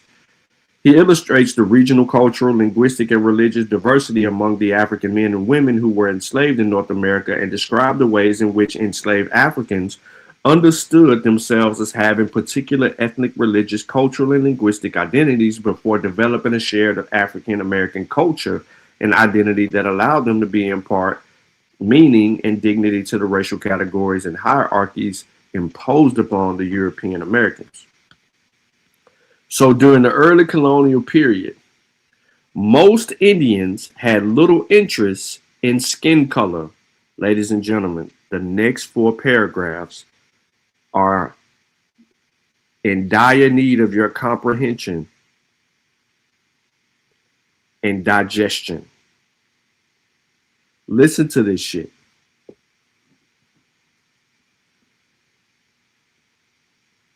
During the early colonial period, most Indians had little interest in skin color and the concept of physically distinct races. Native Americans identified themselves and others by kinship networks, culture, and language. From this vantage, Africans were more like Europeans to the extent that both were outsiders whose presence in North America heralded dramatic demographic, political, and economic changes in the Southeast. The work of historian Nancy Shoemaker examines the circumstances that informed the ways Indians thought about race. Shoemaker suggests that Indians may have embraced the color red to identify themselves as a group in response to the color terminology white and black employed by Euro-Americans. She goes on to discuss the internal structure of Indian societies that would have bolstered Native people's self-identification as red people.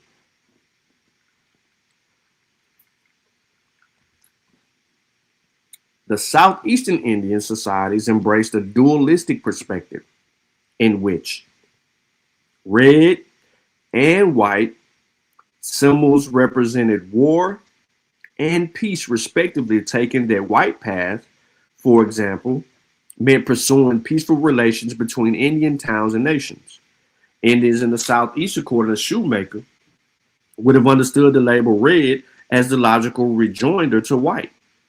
The English, however, probably understood the Indian phase red people to be only a reference to complexion. It is important to note that Shoemaker concludes her article with an important reminder to scholars. Indians likely identified themselves as red people, but Euro-American ideas about racial hierarchy construed the term and category as derogatory and debased.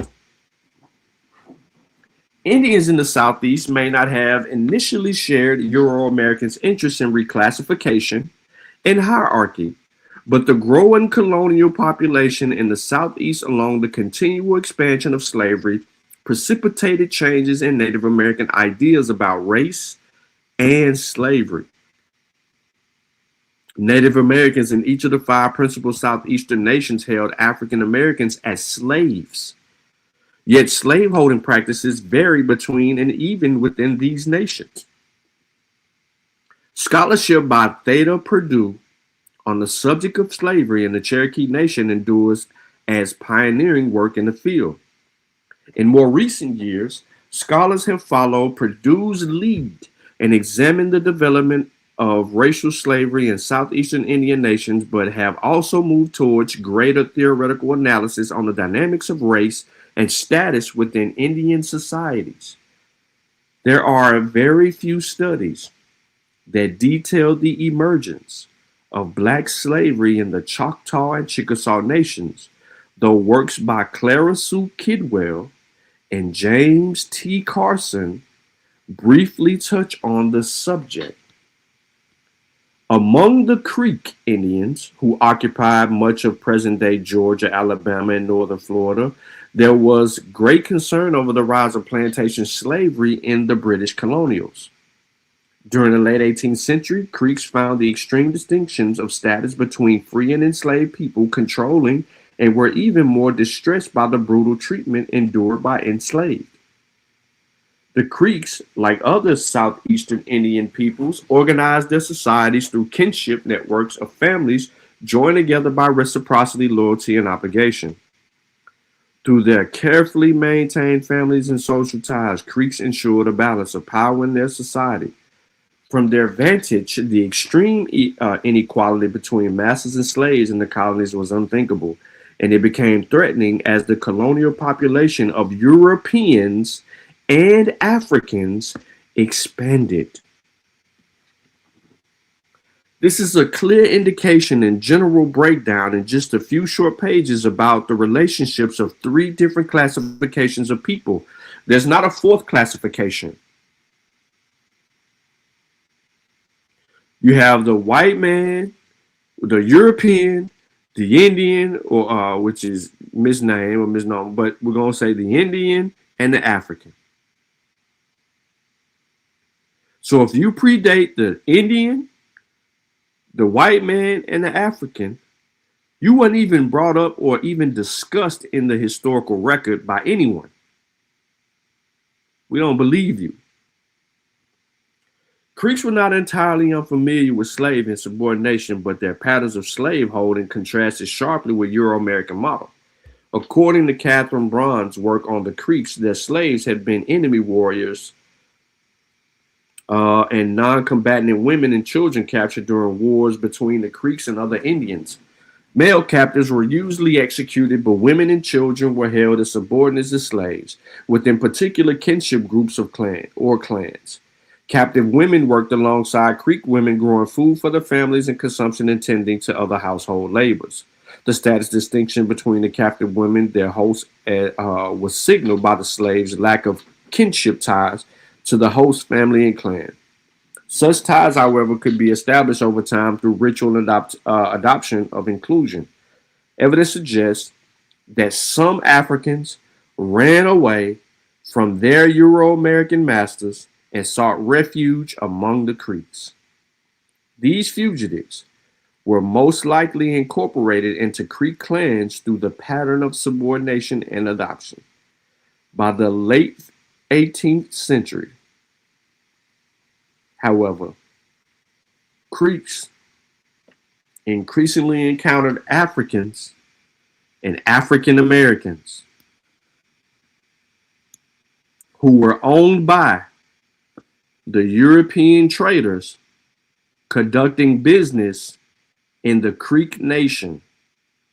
I slowed down for a reason,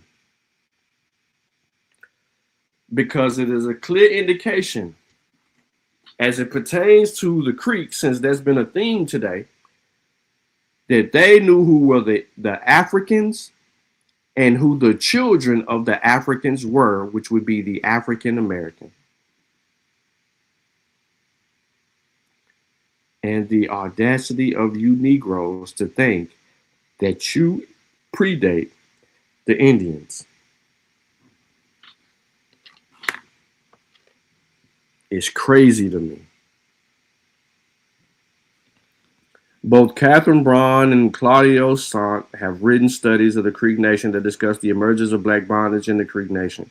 Braun, for example, notes that during the Revolution, many Creeks raided nearby plantations, seizing black slaves and retaining them as war booty that could be used for barter. Yeah, you ain't guilty. Innocent.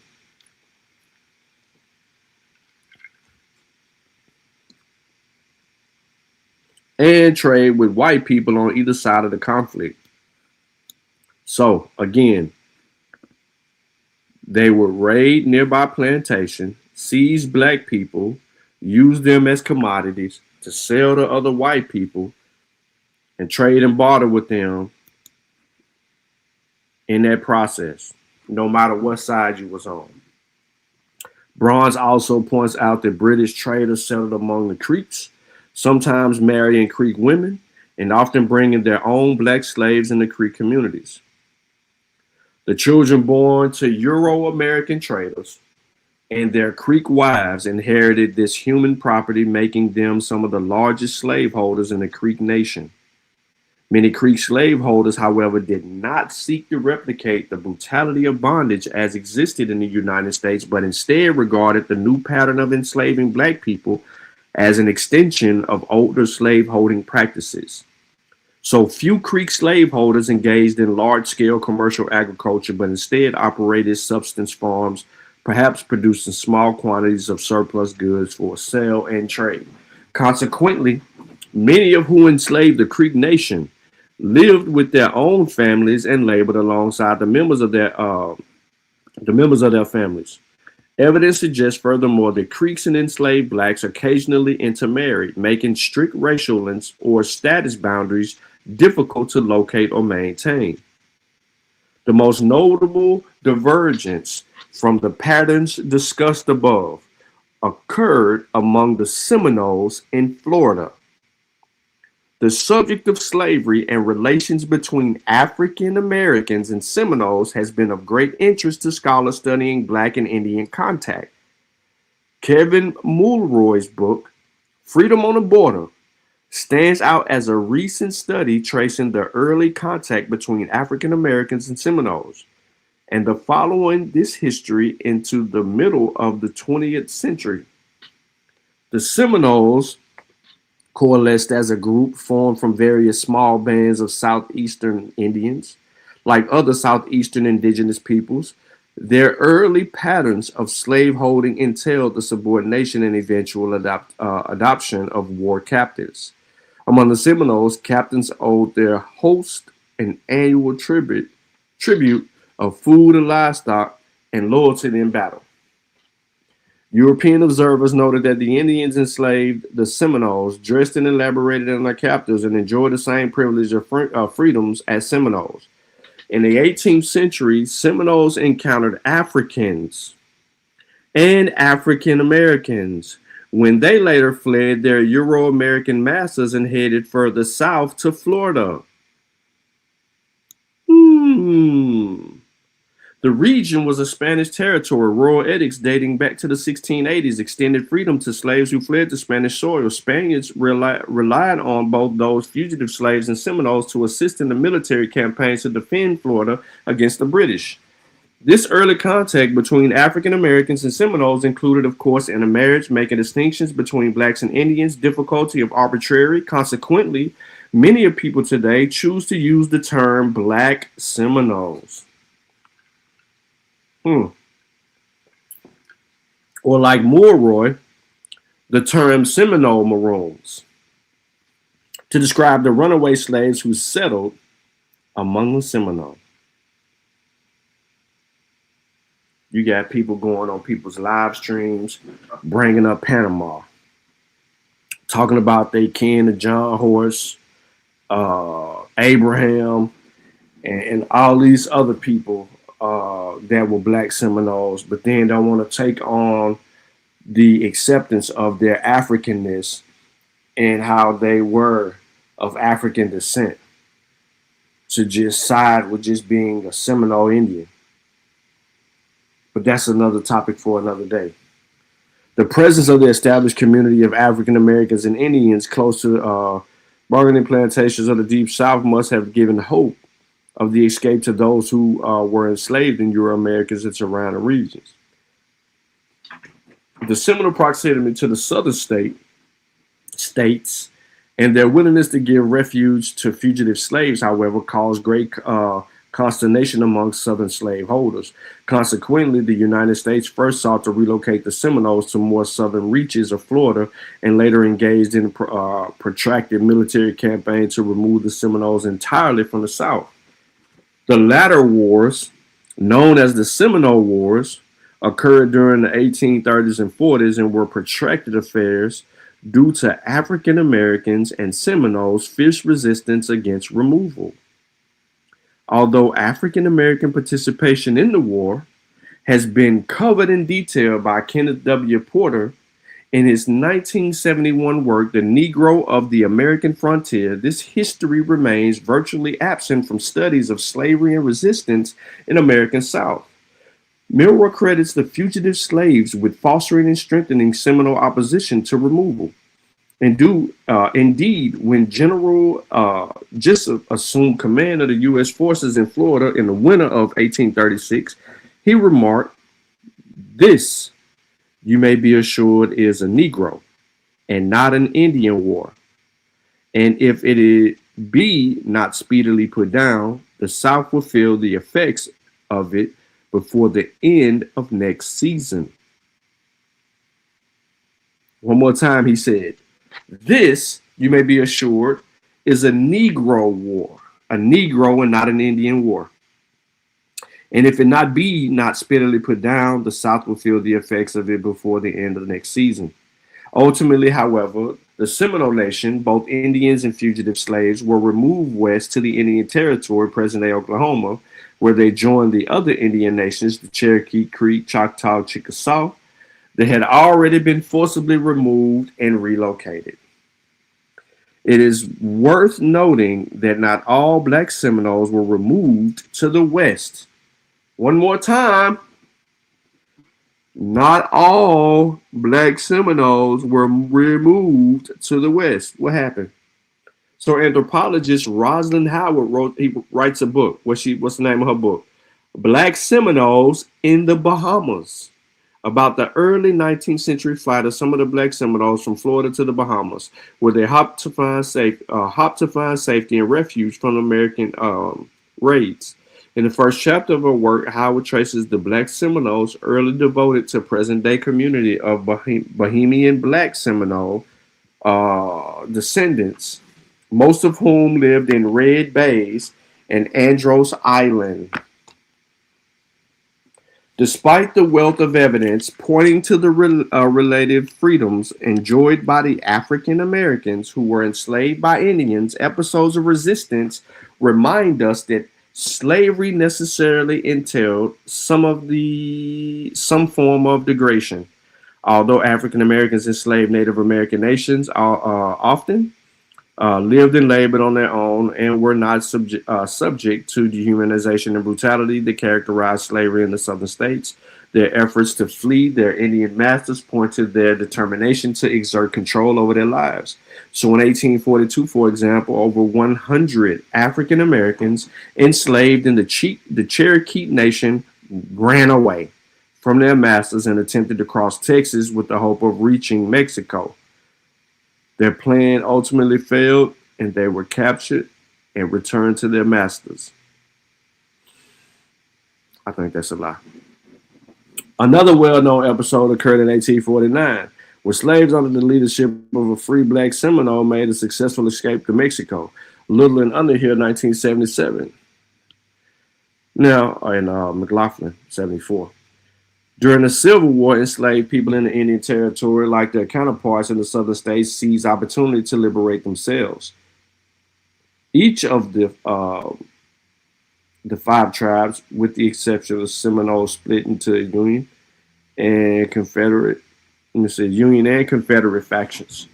One of the Creek Union leaders promised freedom to enslaved men who joined with him to fight against Confederate forces. In other instances, enslaved men and women gathered their families and fled, much like their counterparts in the southern states, to nearby Union soldiers. Again, these actions make it clear that enslaved African Americans were determined to acquire freedom from bondage. Works like Kenneth Porter and Edwin Bayers should be consulted for detailed descriptions of Indians and African Americans' participation in the Civil War in the Indian Territory. Those who are interested in the Confederacy and Union's efforts to secure Indian allegiance during the Civil War should consult the documentary histories of Annie Heloise Abel. Once again, if y'all, the people that claim to have always been here, was already here, there is no evidence to support that. The relationship between these 3 different classifications of human beings puts the Negro in America, also known as the African American, who are the descendants of people that were enslaved and were from Africa, our ancestors, the people we descend from, was on the outside looking in the early comings and the establishment of not only the colonies, but all the way up until Emancipation Proclamation, moving forward. We are always at odds. This isn't the show where you're going to be able to escape that. You can't escape that. They talked about the relationship that our ancestors had with Indians. They talked about the relationship our ancestors had with Europeans. They talked about how we would flee one to go to a whole nother place. How and sometimes we would get favored interests. How we would mix and mingle or co-mingle with these other people. And then we have, you know what I'm saying, we got all this going on. But at no point of time in history has a Negro always been in America.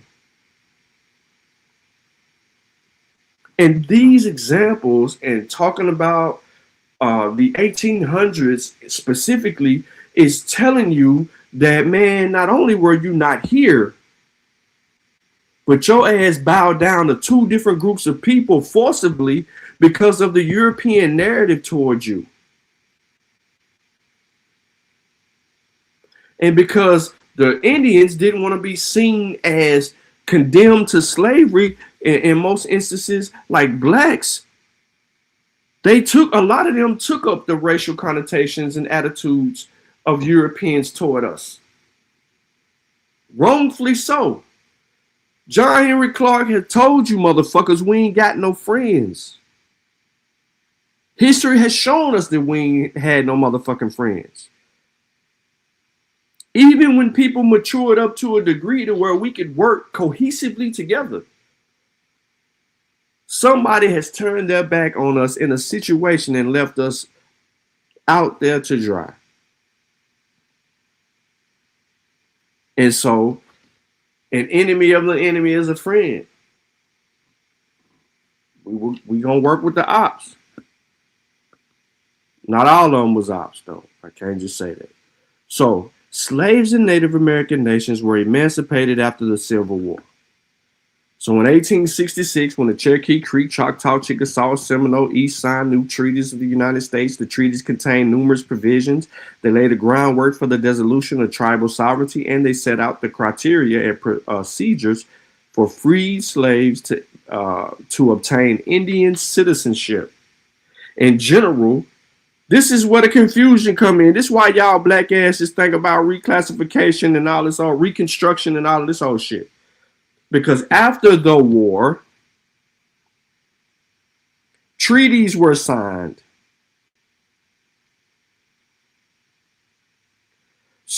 Freed slaves had to obtain Indian citizenship. After. In general, freed people had a specific window of time to request citizenship, and they had to present oral and written testimony documenting their lives in the Indian nations. Pause. So, Mike TV, since you claim that these freedmen were Indian people, you should be able to present to us not the oral, but some type of written testimony that documented their lives in the Indian nations.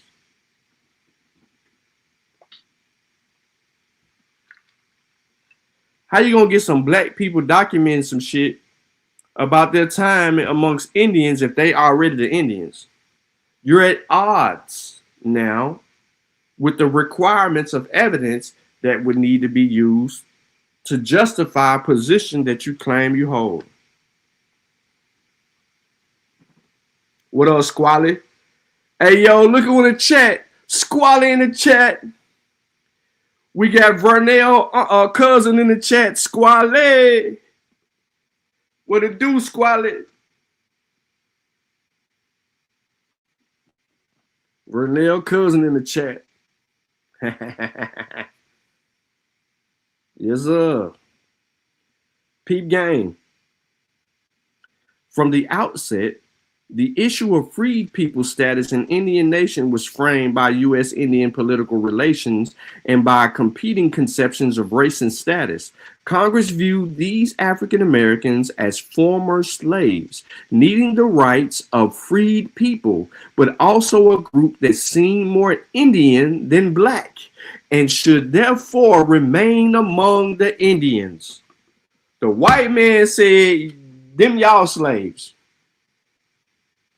And because we already emancipated the slaves we got over here, y'all, we gonna force y'all to emancipate them among you, but you're gonna give them rights. Not only are you gonna give them rights, you're gonna give them rights and allow them to live among you and make them culturally identify to some of the shit that you culturally identify as. So you're going to take these black people and assimilate them into your culture and make them the Indians like you. One more time. From the outset, the issue of free people status in the Indian nations was framed by the U.S. Indian political relations by competing conceptions of race and status. Congress viewed these African Americans as former slaves, needing the rights of free people, but also as a group that seemed more Indian than black and should therefore remain among the Indians. Scholars of Native American legal history have not yet fully studied these 1866 treaties. There are, however, many important studies of U.S. Indian policy and federal efforts to eradicate Indian sovereignty and land title after the Civil War. Works by Frederick Hoxie, John Wonder, M. Thomas Bailey, David Wilkins, K. Tatiana Aluminwana, all address issues of federal policy and Indian sovereignty that are critical for a thorough understanding of the 1866 treaties. One cannot study this history without consulting the collected works of Daniel Littlefield Jr., as he offers comprehensive pictures of emancipation and freed people's lives in the 5 nations.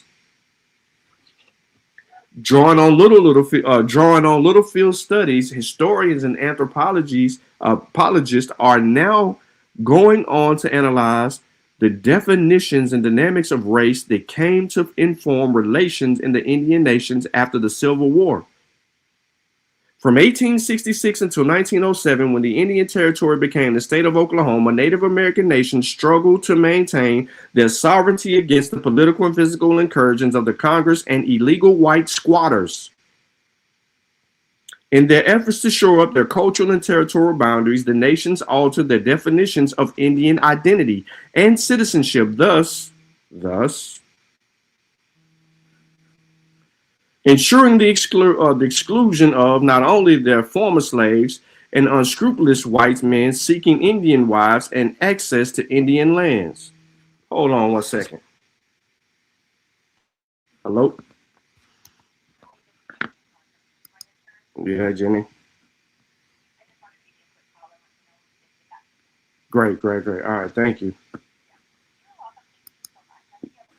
You too, thank you. All right, bye-bye. Ah, man, they got that money. So, where was we at before we was interrupted by Nationwide on your side? In the efforts to shore up their cultural and territorial boundaries, the nations altered their definitions of Indian identity and citizenship, thus ensuring exclusion of not only their former slaves and unscrupulous white men seeking Indian wives and access to Indian lands. Murray R. Wickett's book, Contested Territory, Whites, Native Americans, and African Americans in Oklahoma, 1865 to 1907, offers a thorough overview of the tripartite race relations in Indian Territory in Oklahoma. Indian leaders drew increasingly rigid distinctions between Indians and non-Indians by using restrictive classifications of race and racial difference. In her sophisticated study of the Cherokee Nation, anthropologist Cirque Stern writes about the ways in which Cherokees define themselves in racial and political terms, both to consolidate their resistance against the United States and to exclude African Americans from legal and cultural identities as citizens of the Cherokee Nation. Many Black people in the Indian Territory understood themselves as having an identity that encompassed both African American and Native American history and culture, and they desired a legal identity as Indian citizens. So in the 1930s, the WPA employed individuals to travel through southern states and interview former slaves. The collection of former slave narratives an extraordinary window onto African American experience and understanding of bondage and freedom. In Oklahoma, there were a number of former slaves who had been owned by Native Americans, and their narratives tell their distinctive experiences. For instance, historian Celia Naylor Oranjambe has read and interpreted these narratives to reveal the many ways in which African Americans and deeply rooted historical and cultural ties to Indians among whom they have lived and labored. Her work, like that of other scholars currently writing in the fields, devotes considerable attention to African Americans with Native American ancestry, and thus illuminates the complex of shifting boundaries and meanings of racial identity in the late 19th century and beyond. So in an oft-quoted phrase from the 1920 Journal of Negro History, a founding father of African American history observed, one of the longest unwritten chapters of the history of the United States is that treating of the relations of the Negroes and Indians. Beginning in the 20s, continuing into the early 21st century, a cadre of scholars has taken up Carter G. Woodson's challenge to draft an unscripted chapter of Blacks and Indians, seeking to fill out the contours, meanings, and legacies of African American and Native American historical relationships. In doing so, these historians are extending our collective knowledge of Black life in America beyond the customary geographical locales of the rural and south and urban north and beyond, with the limit framework of a long prevailing Black-white racial binary, by closely considering the dynamics internal to African diasporic communities as well as between communities of color in the United States. Students of Afro-Native relations are participating in a broader conversation about the effects of historical displacement and the process of belonging, meaning-making cultural productions and identity formations across the landscape of what Earl Lewis has called overlapping diasporas. I'm going to pause right there because I want y'all to really understand this, right? Out of the three classifications and groups of people here, not one time has an Untouchanon, Indigenous Black, Black Indian, Black Native, none of these names that are used among these other groups of people has been brought to our attention and mentioned in these relationships. This is a thing that we're picking up even from yesterday's conversation and how that went.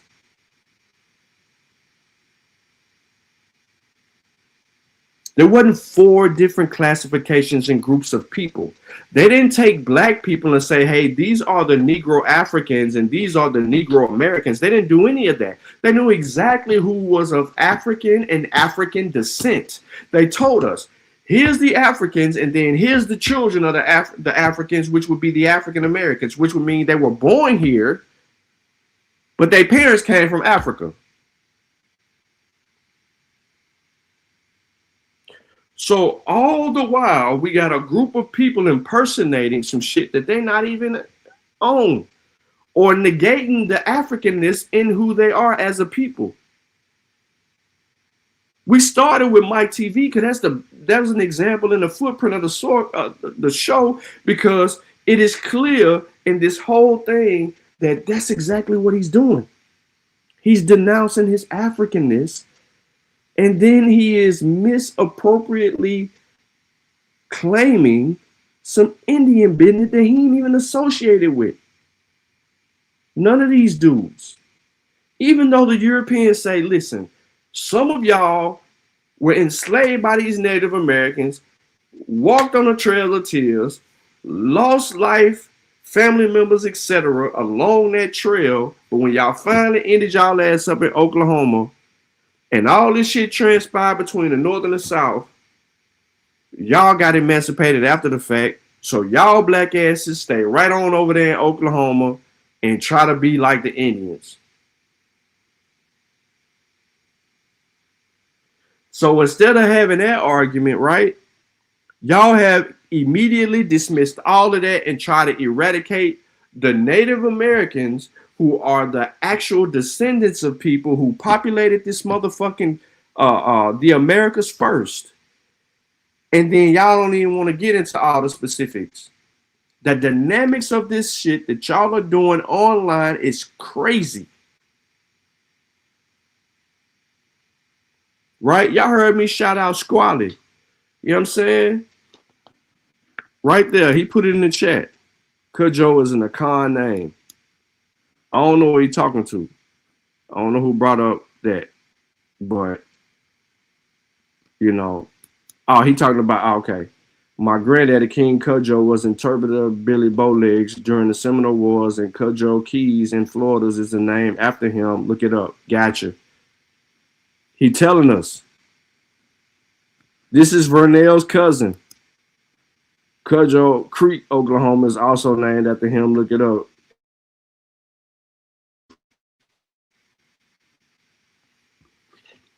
Squally said he got a bunch of kids, man. He can't even be online like he used to be years ago.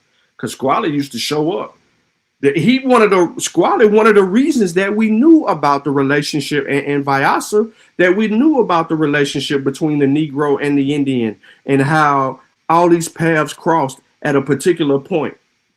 Because they was bringing out information that a lot of us wasn't even pertinent to, outside of the overviews and some of the things that we glossed around when talking about the struggles of black people in America.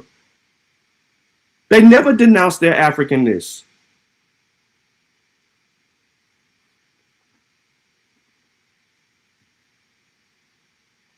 And that's right, Kevin Troy. Sure did. They called the African the white black man because they had no context in which to place them at first. Just like they called the horse the big dog. The code talkers use the same labeling for tanks, guns, etc. for codes in different tribal languages. These are things that we mentioned and talked about yesterday as well.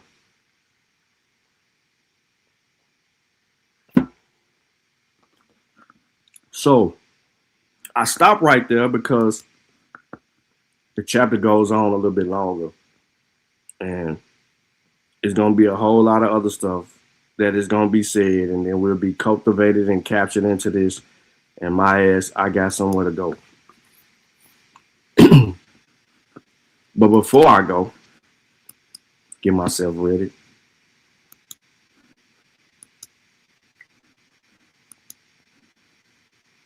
I see ain't nobody join.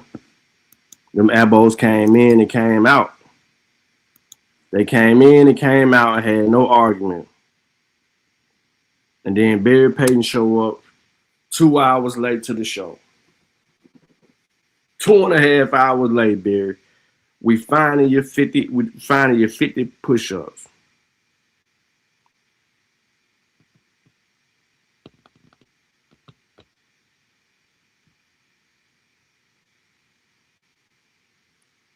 Yeah. So I don't see any questions in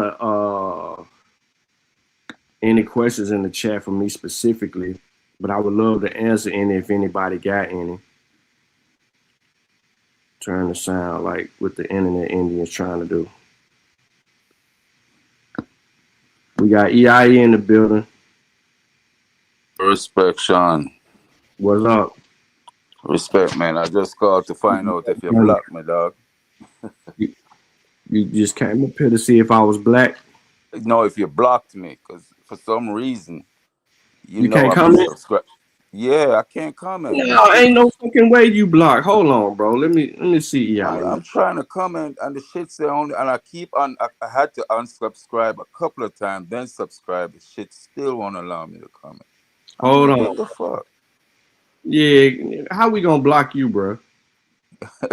That's why I'm like, let me find out if I may have crossed the line or something. Nah, man, Something. ain't no nah. I ain't blocked your ass. So hold on. Let me Yeah, I keep trying to find out what the fuck's going on. The shit said only channel subscribers for over 2 minutes can comment. Yeah. Nah, you shouldn't have unsubscribed. But hold on. And that's what I'm saying. It messed up my years of subscription, man. But I'm like, what Yeah, the fuck bro. is going on? Yeah, you let it fuck you up, bro. Damn. I don't know what's going on, man. Hold on, let me see. Maybe I'm the one being targeted by YouTube. I don't know. You might be, man. Did you cuss YouTube out? I be cussing them motherfuckers out, man. I'm not even You gonna lie. should. You Because should they're ain't. allowing too much bullshit. They're allowing too much bullshit. The real shit not being spread. But the bullshit, you'll see some bullshit populate in a heartbeat, bro. Yeah, that's a fact. Hold on, let me figure out how I do this. How I did this again, so I can check to see where you at. Let me see. Sorry to interrupt your No. You good, bro? meditation, Good. man. But No. You good? Let's see. Community moderation. is Uh, anyone else having the same issue in the chat? Just let me know. I don't. Yeah, I don't know. I don't know if anybody had that issue.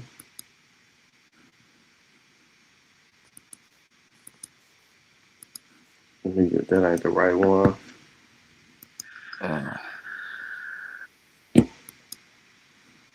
Man, it's torture just listening and can't comment, dog. I already know. You wanna talk your shit. I already know.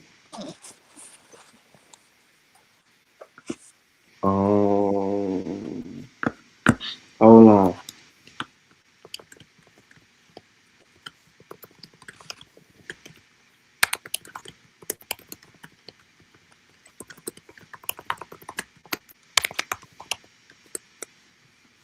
I'm gonna get this shit right. Let's see what's going on with EIE. Yeah, I just want to know if I'm in YouTube jail or some shit. Or they trying to fuck with the Masi, pardon my language, but I don't know. What happened? I'm trying to see if they fucking with me or the Masi. I want to know, because I wouldn't be surprised. They're quick to stifle the real information and send out that bullshit. So big up everyone in the chat. I don't normally come up here. Much respect. One love.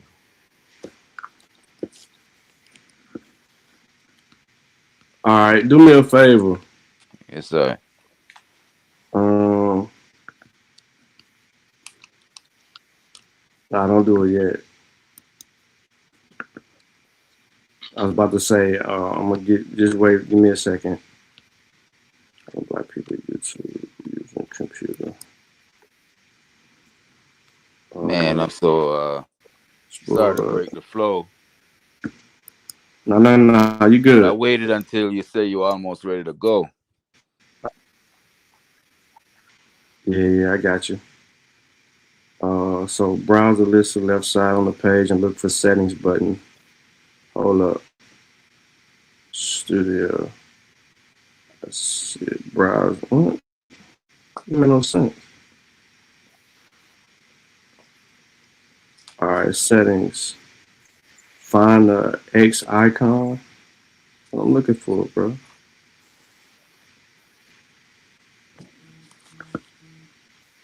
I can't be the only one having that issue, dog. For real. No, somebody else just joined. No, bro. Squally! Squally! Where you at, dog? Hold up. I'm checking right now. Dashboard.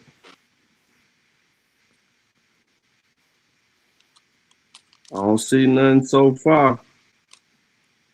Oh, you able to tell if I'm being blocked or messed with or something? Yeah.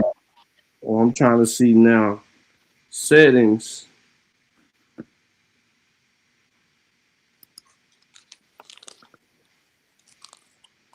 Advanced settings.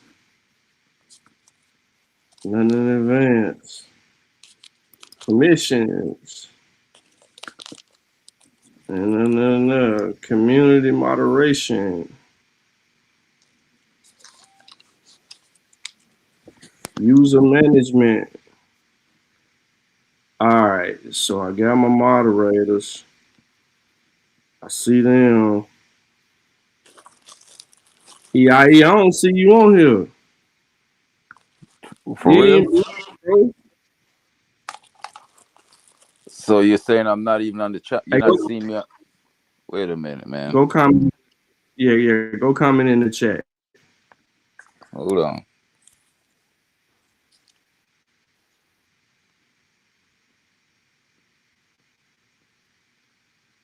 We ain't got you blocked, none of that.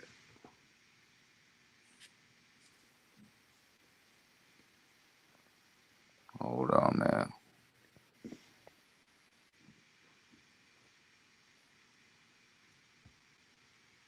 Is this backstage or in the chat? I just said, yo, is that backstage or in the chat? Lex, don't make me pull up on you live, bro. We can do a live debate. Don't make me pull up on you, Lex. Man, don't make me come to Donaldson and do a live debate. Them elbows don't want no problems, man. Hey, yeah, you don't see you coming though, bro. Bruh, something going on, man. I don't know what the fuck it is, but something going on, man. Hold on, I'm gonna leave that up right there. And let me pull the video up. Hold up. I'm gonna jump off real quick and see if I can comment, because I'm trying to do it from here and I don't think I'm doing it right. Okay. Yeah.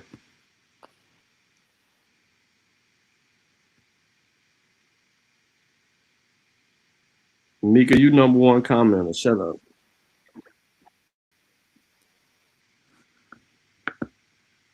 All right, hold on. I'm on YouTube now, trying to look,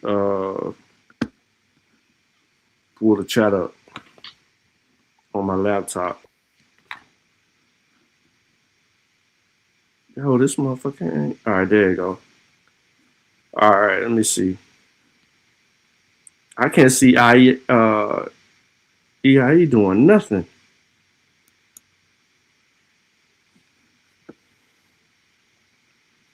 All right. There you go, bro. Yeah. Nah, that wasn't me, bro. You did something, EIE. Yo, you didn't cuss YouTube out. You didn't cuss YouTube out, bro. And did all that. There, look, the whole time you right there in the comments, yo. Yeah, it's straight up YouTube. What's up, Lazy Lex? I heard that shit you was saying over there, yo, on the Elbow channel. What's going on, man? Not a coincidence looking for you, bro. Don't say he ran, bro. He looking for you. Man, I ain't trying to hear nothing from him. You know, I knew he was gonna run. He ain't running. I ain't even gonna say, bro, we supposed to have a debate on the 14th. I ain't heard from Hold on, Lex. Hold on. I can't we don't even need to go. I know he don't want to smoke, bro. He want to smoke, Lex. No, he lost that opportunity. He already showed. Nah, don't do that, Lex. I mean, it's cool. Shout out to Knack, but yeah, he know who I am, and you know. Yo, Lex up here talking greasy, bro. Talk about you ran from him. He know who to pick on. You see what I'm saying? All y'all little pseudo killer runoffs. They know who to pick on. If I was somebody else, not a coincidence, would have been emailing me every day, making sure I ain't heard from that dude since we were supposed to have a debate, and he know what he was doing. But I don't blame him. He would have been embarrassed. He would have been embarrassed. You know what I mean? All right, I got. I say finna hit you up, Lex. Whatever, bro. And what did you say, bro? I just called him. but I know Knack is full of it though, bro. Knack know what he did, bro. You talking greasy. What it is Knack. It's like most of y'all, like in the atheist I don't know if you're listening. community, y'all know who to pick on. Okay. All right. What you mean, Lex? What you want to do? Nobody wanted with Lex. All they gonna do.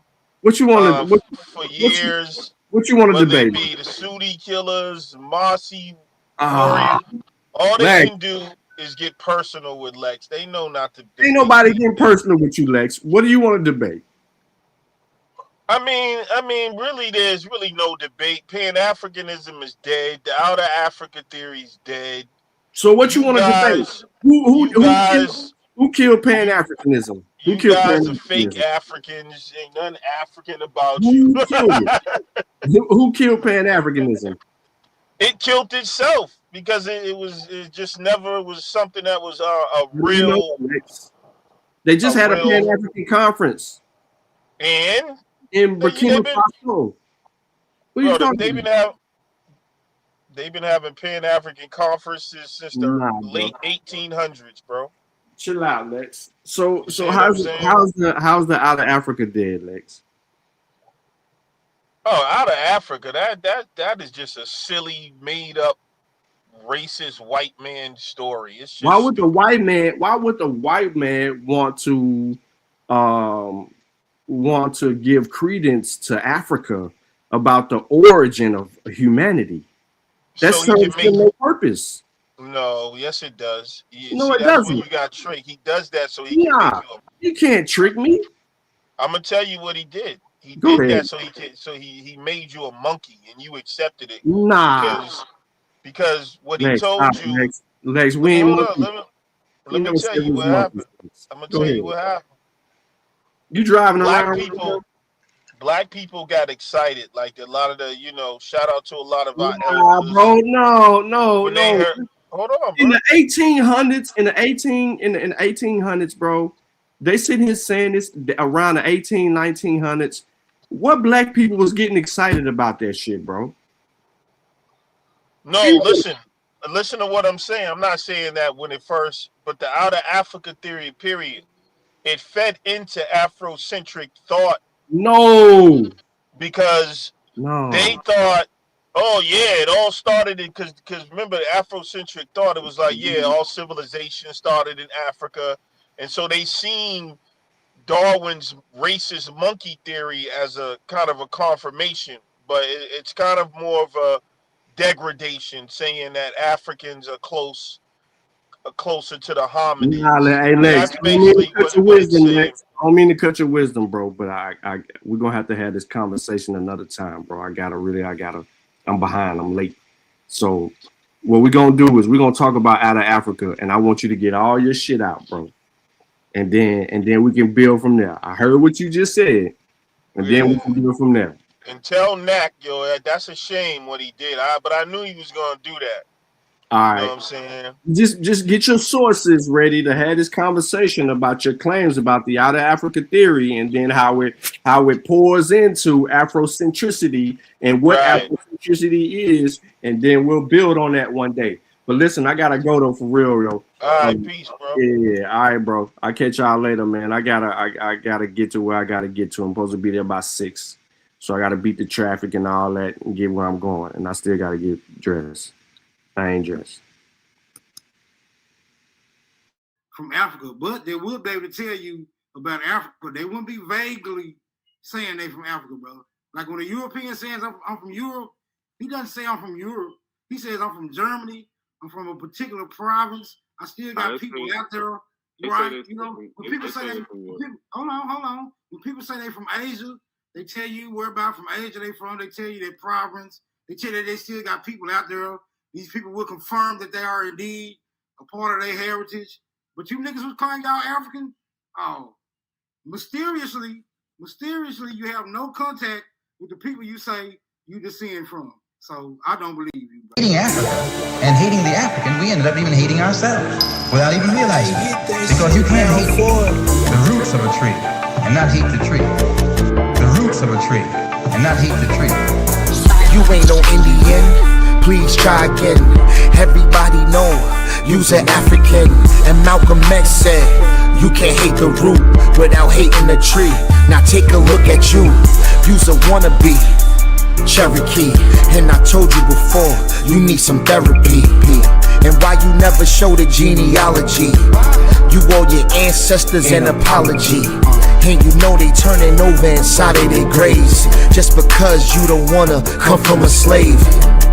So you gotta take this whipping. I caught another apple slipping. Caught another apple slipping. Caught another apple slipping. Caught another apple. Caught another apple. Caught another apple slipping. Caught another apple slipping. Caught another apple slipping. Caught another apple. Caught another. Let's go. Caught another apple slipping. Caught another apple slipping. Caught another apple slipping. Caught another apple. Caught another apple. Caught another apple slipping. Yo, check this out, man. You wasn't already here, man. Dane Calloway lied to you, man. The research guy lied to you, man. Karemio lied to you, man. Your ancestors come from Africa, whether you like it or not. So no matter what you do, no matter what you say, you will always be an African. You can't deny the facts. You can't deny the evidence. You can't deny the genealogy. You can't deny the DNA. You can't deny it, man. Whether you like it or not, you are African. Caught an abo slipping. That's all we do. That's all we do. Let's go. Got some dewy-eyed thing that you got a friend. I still ask you to look at that mirror. And if nothing's staring back at you is friendly, then you've got no friend.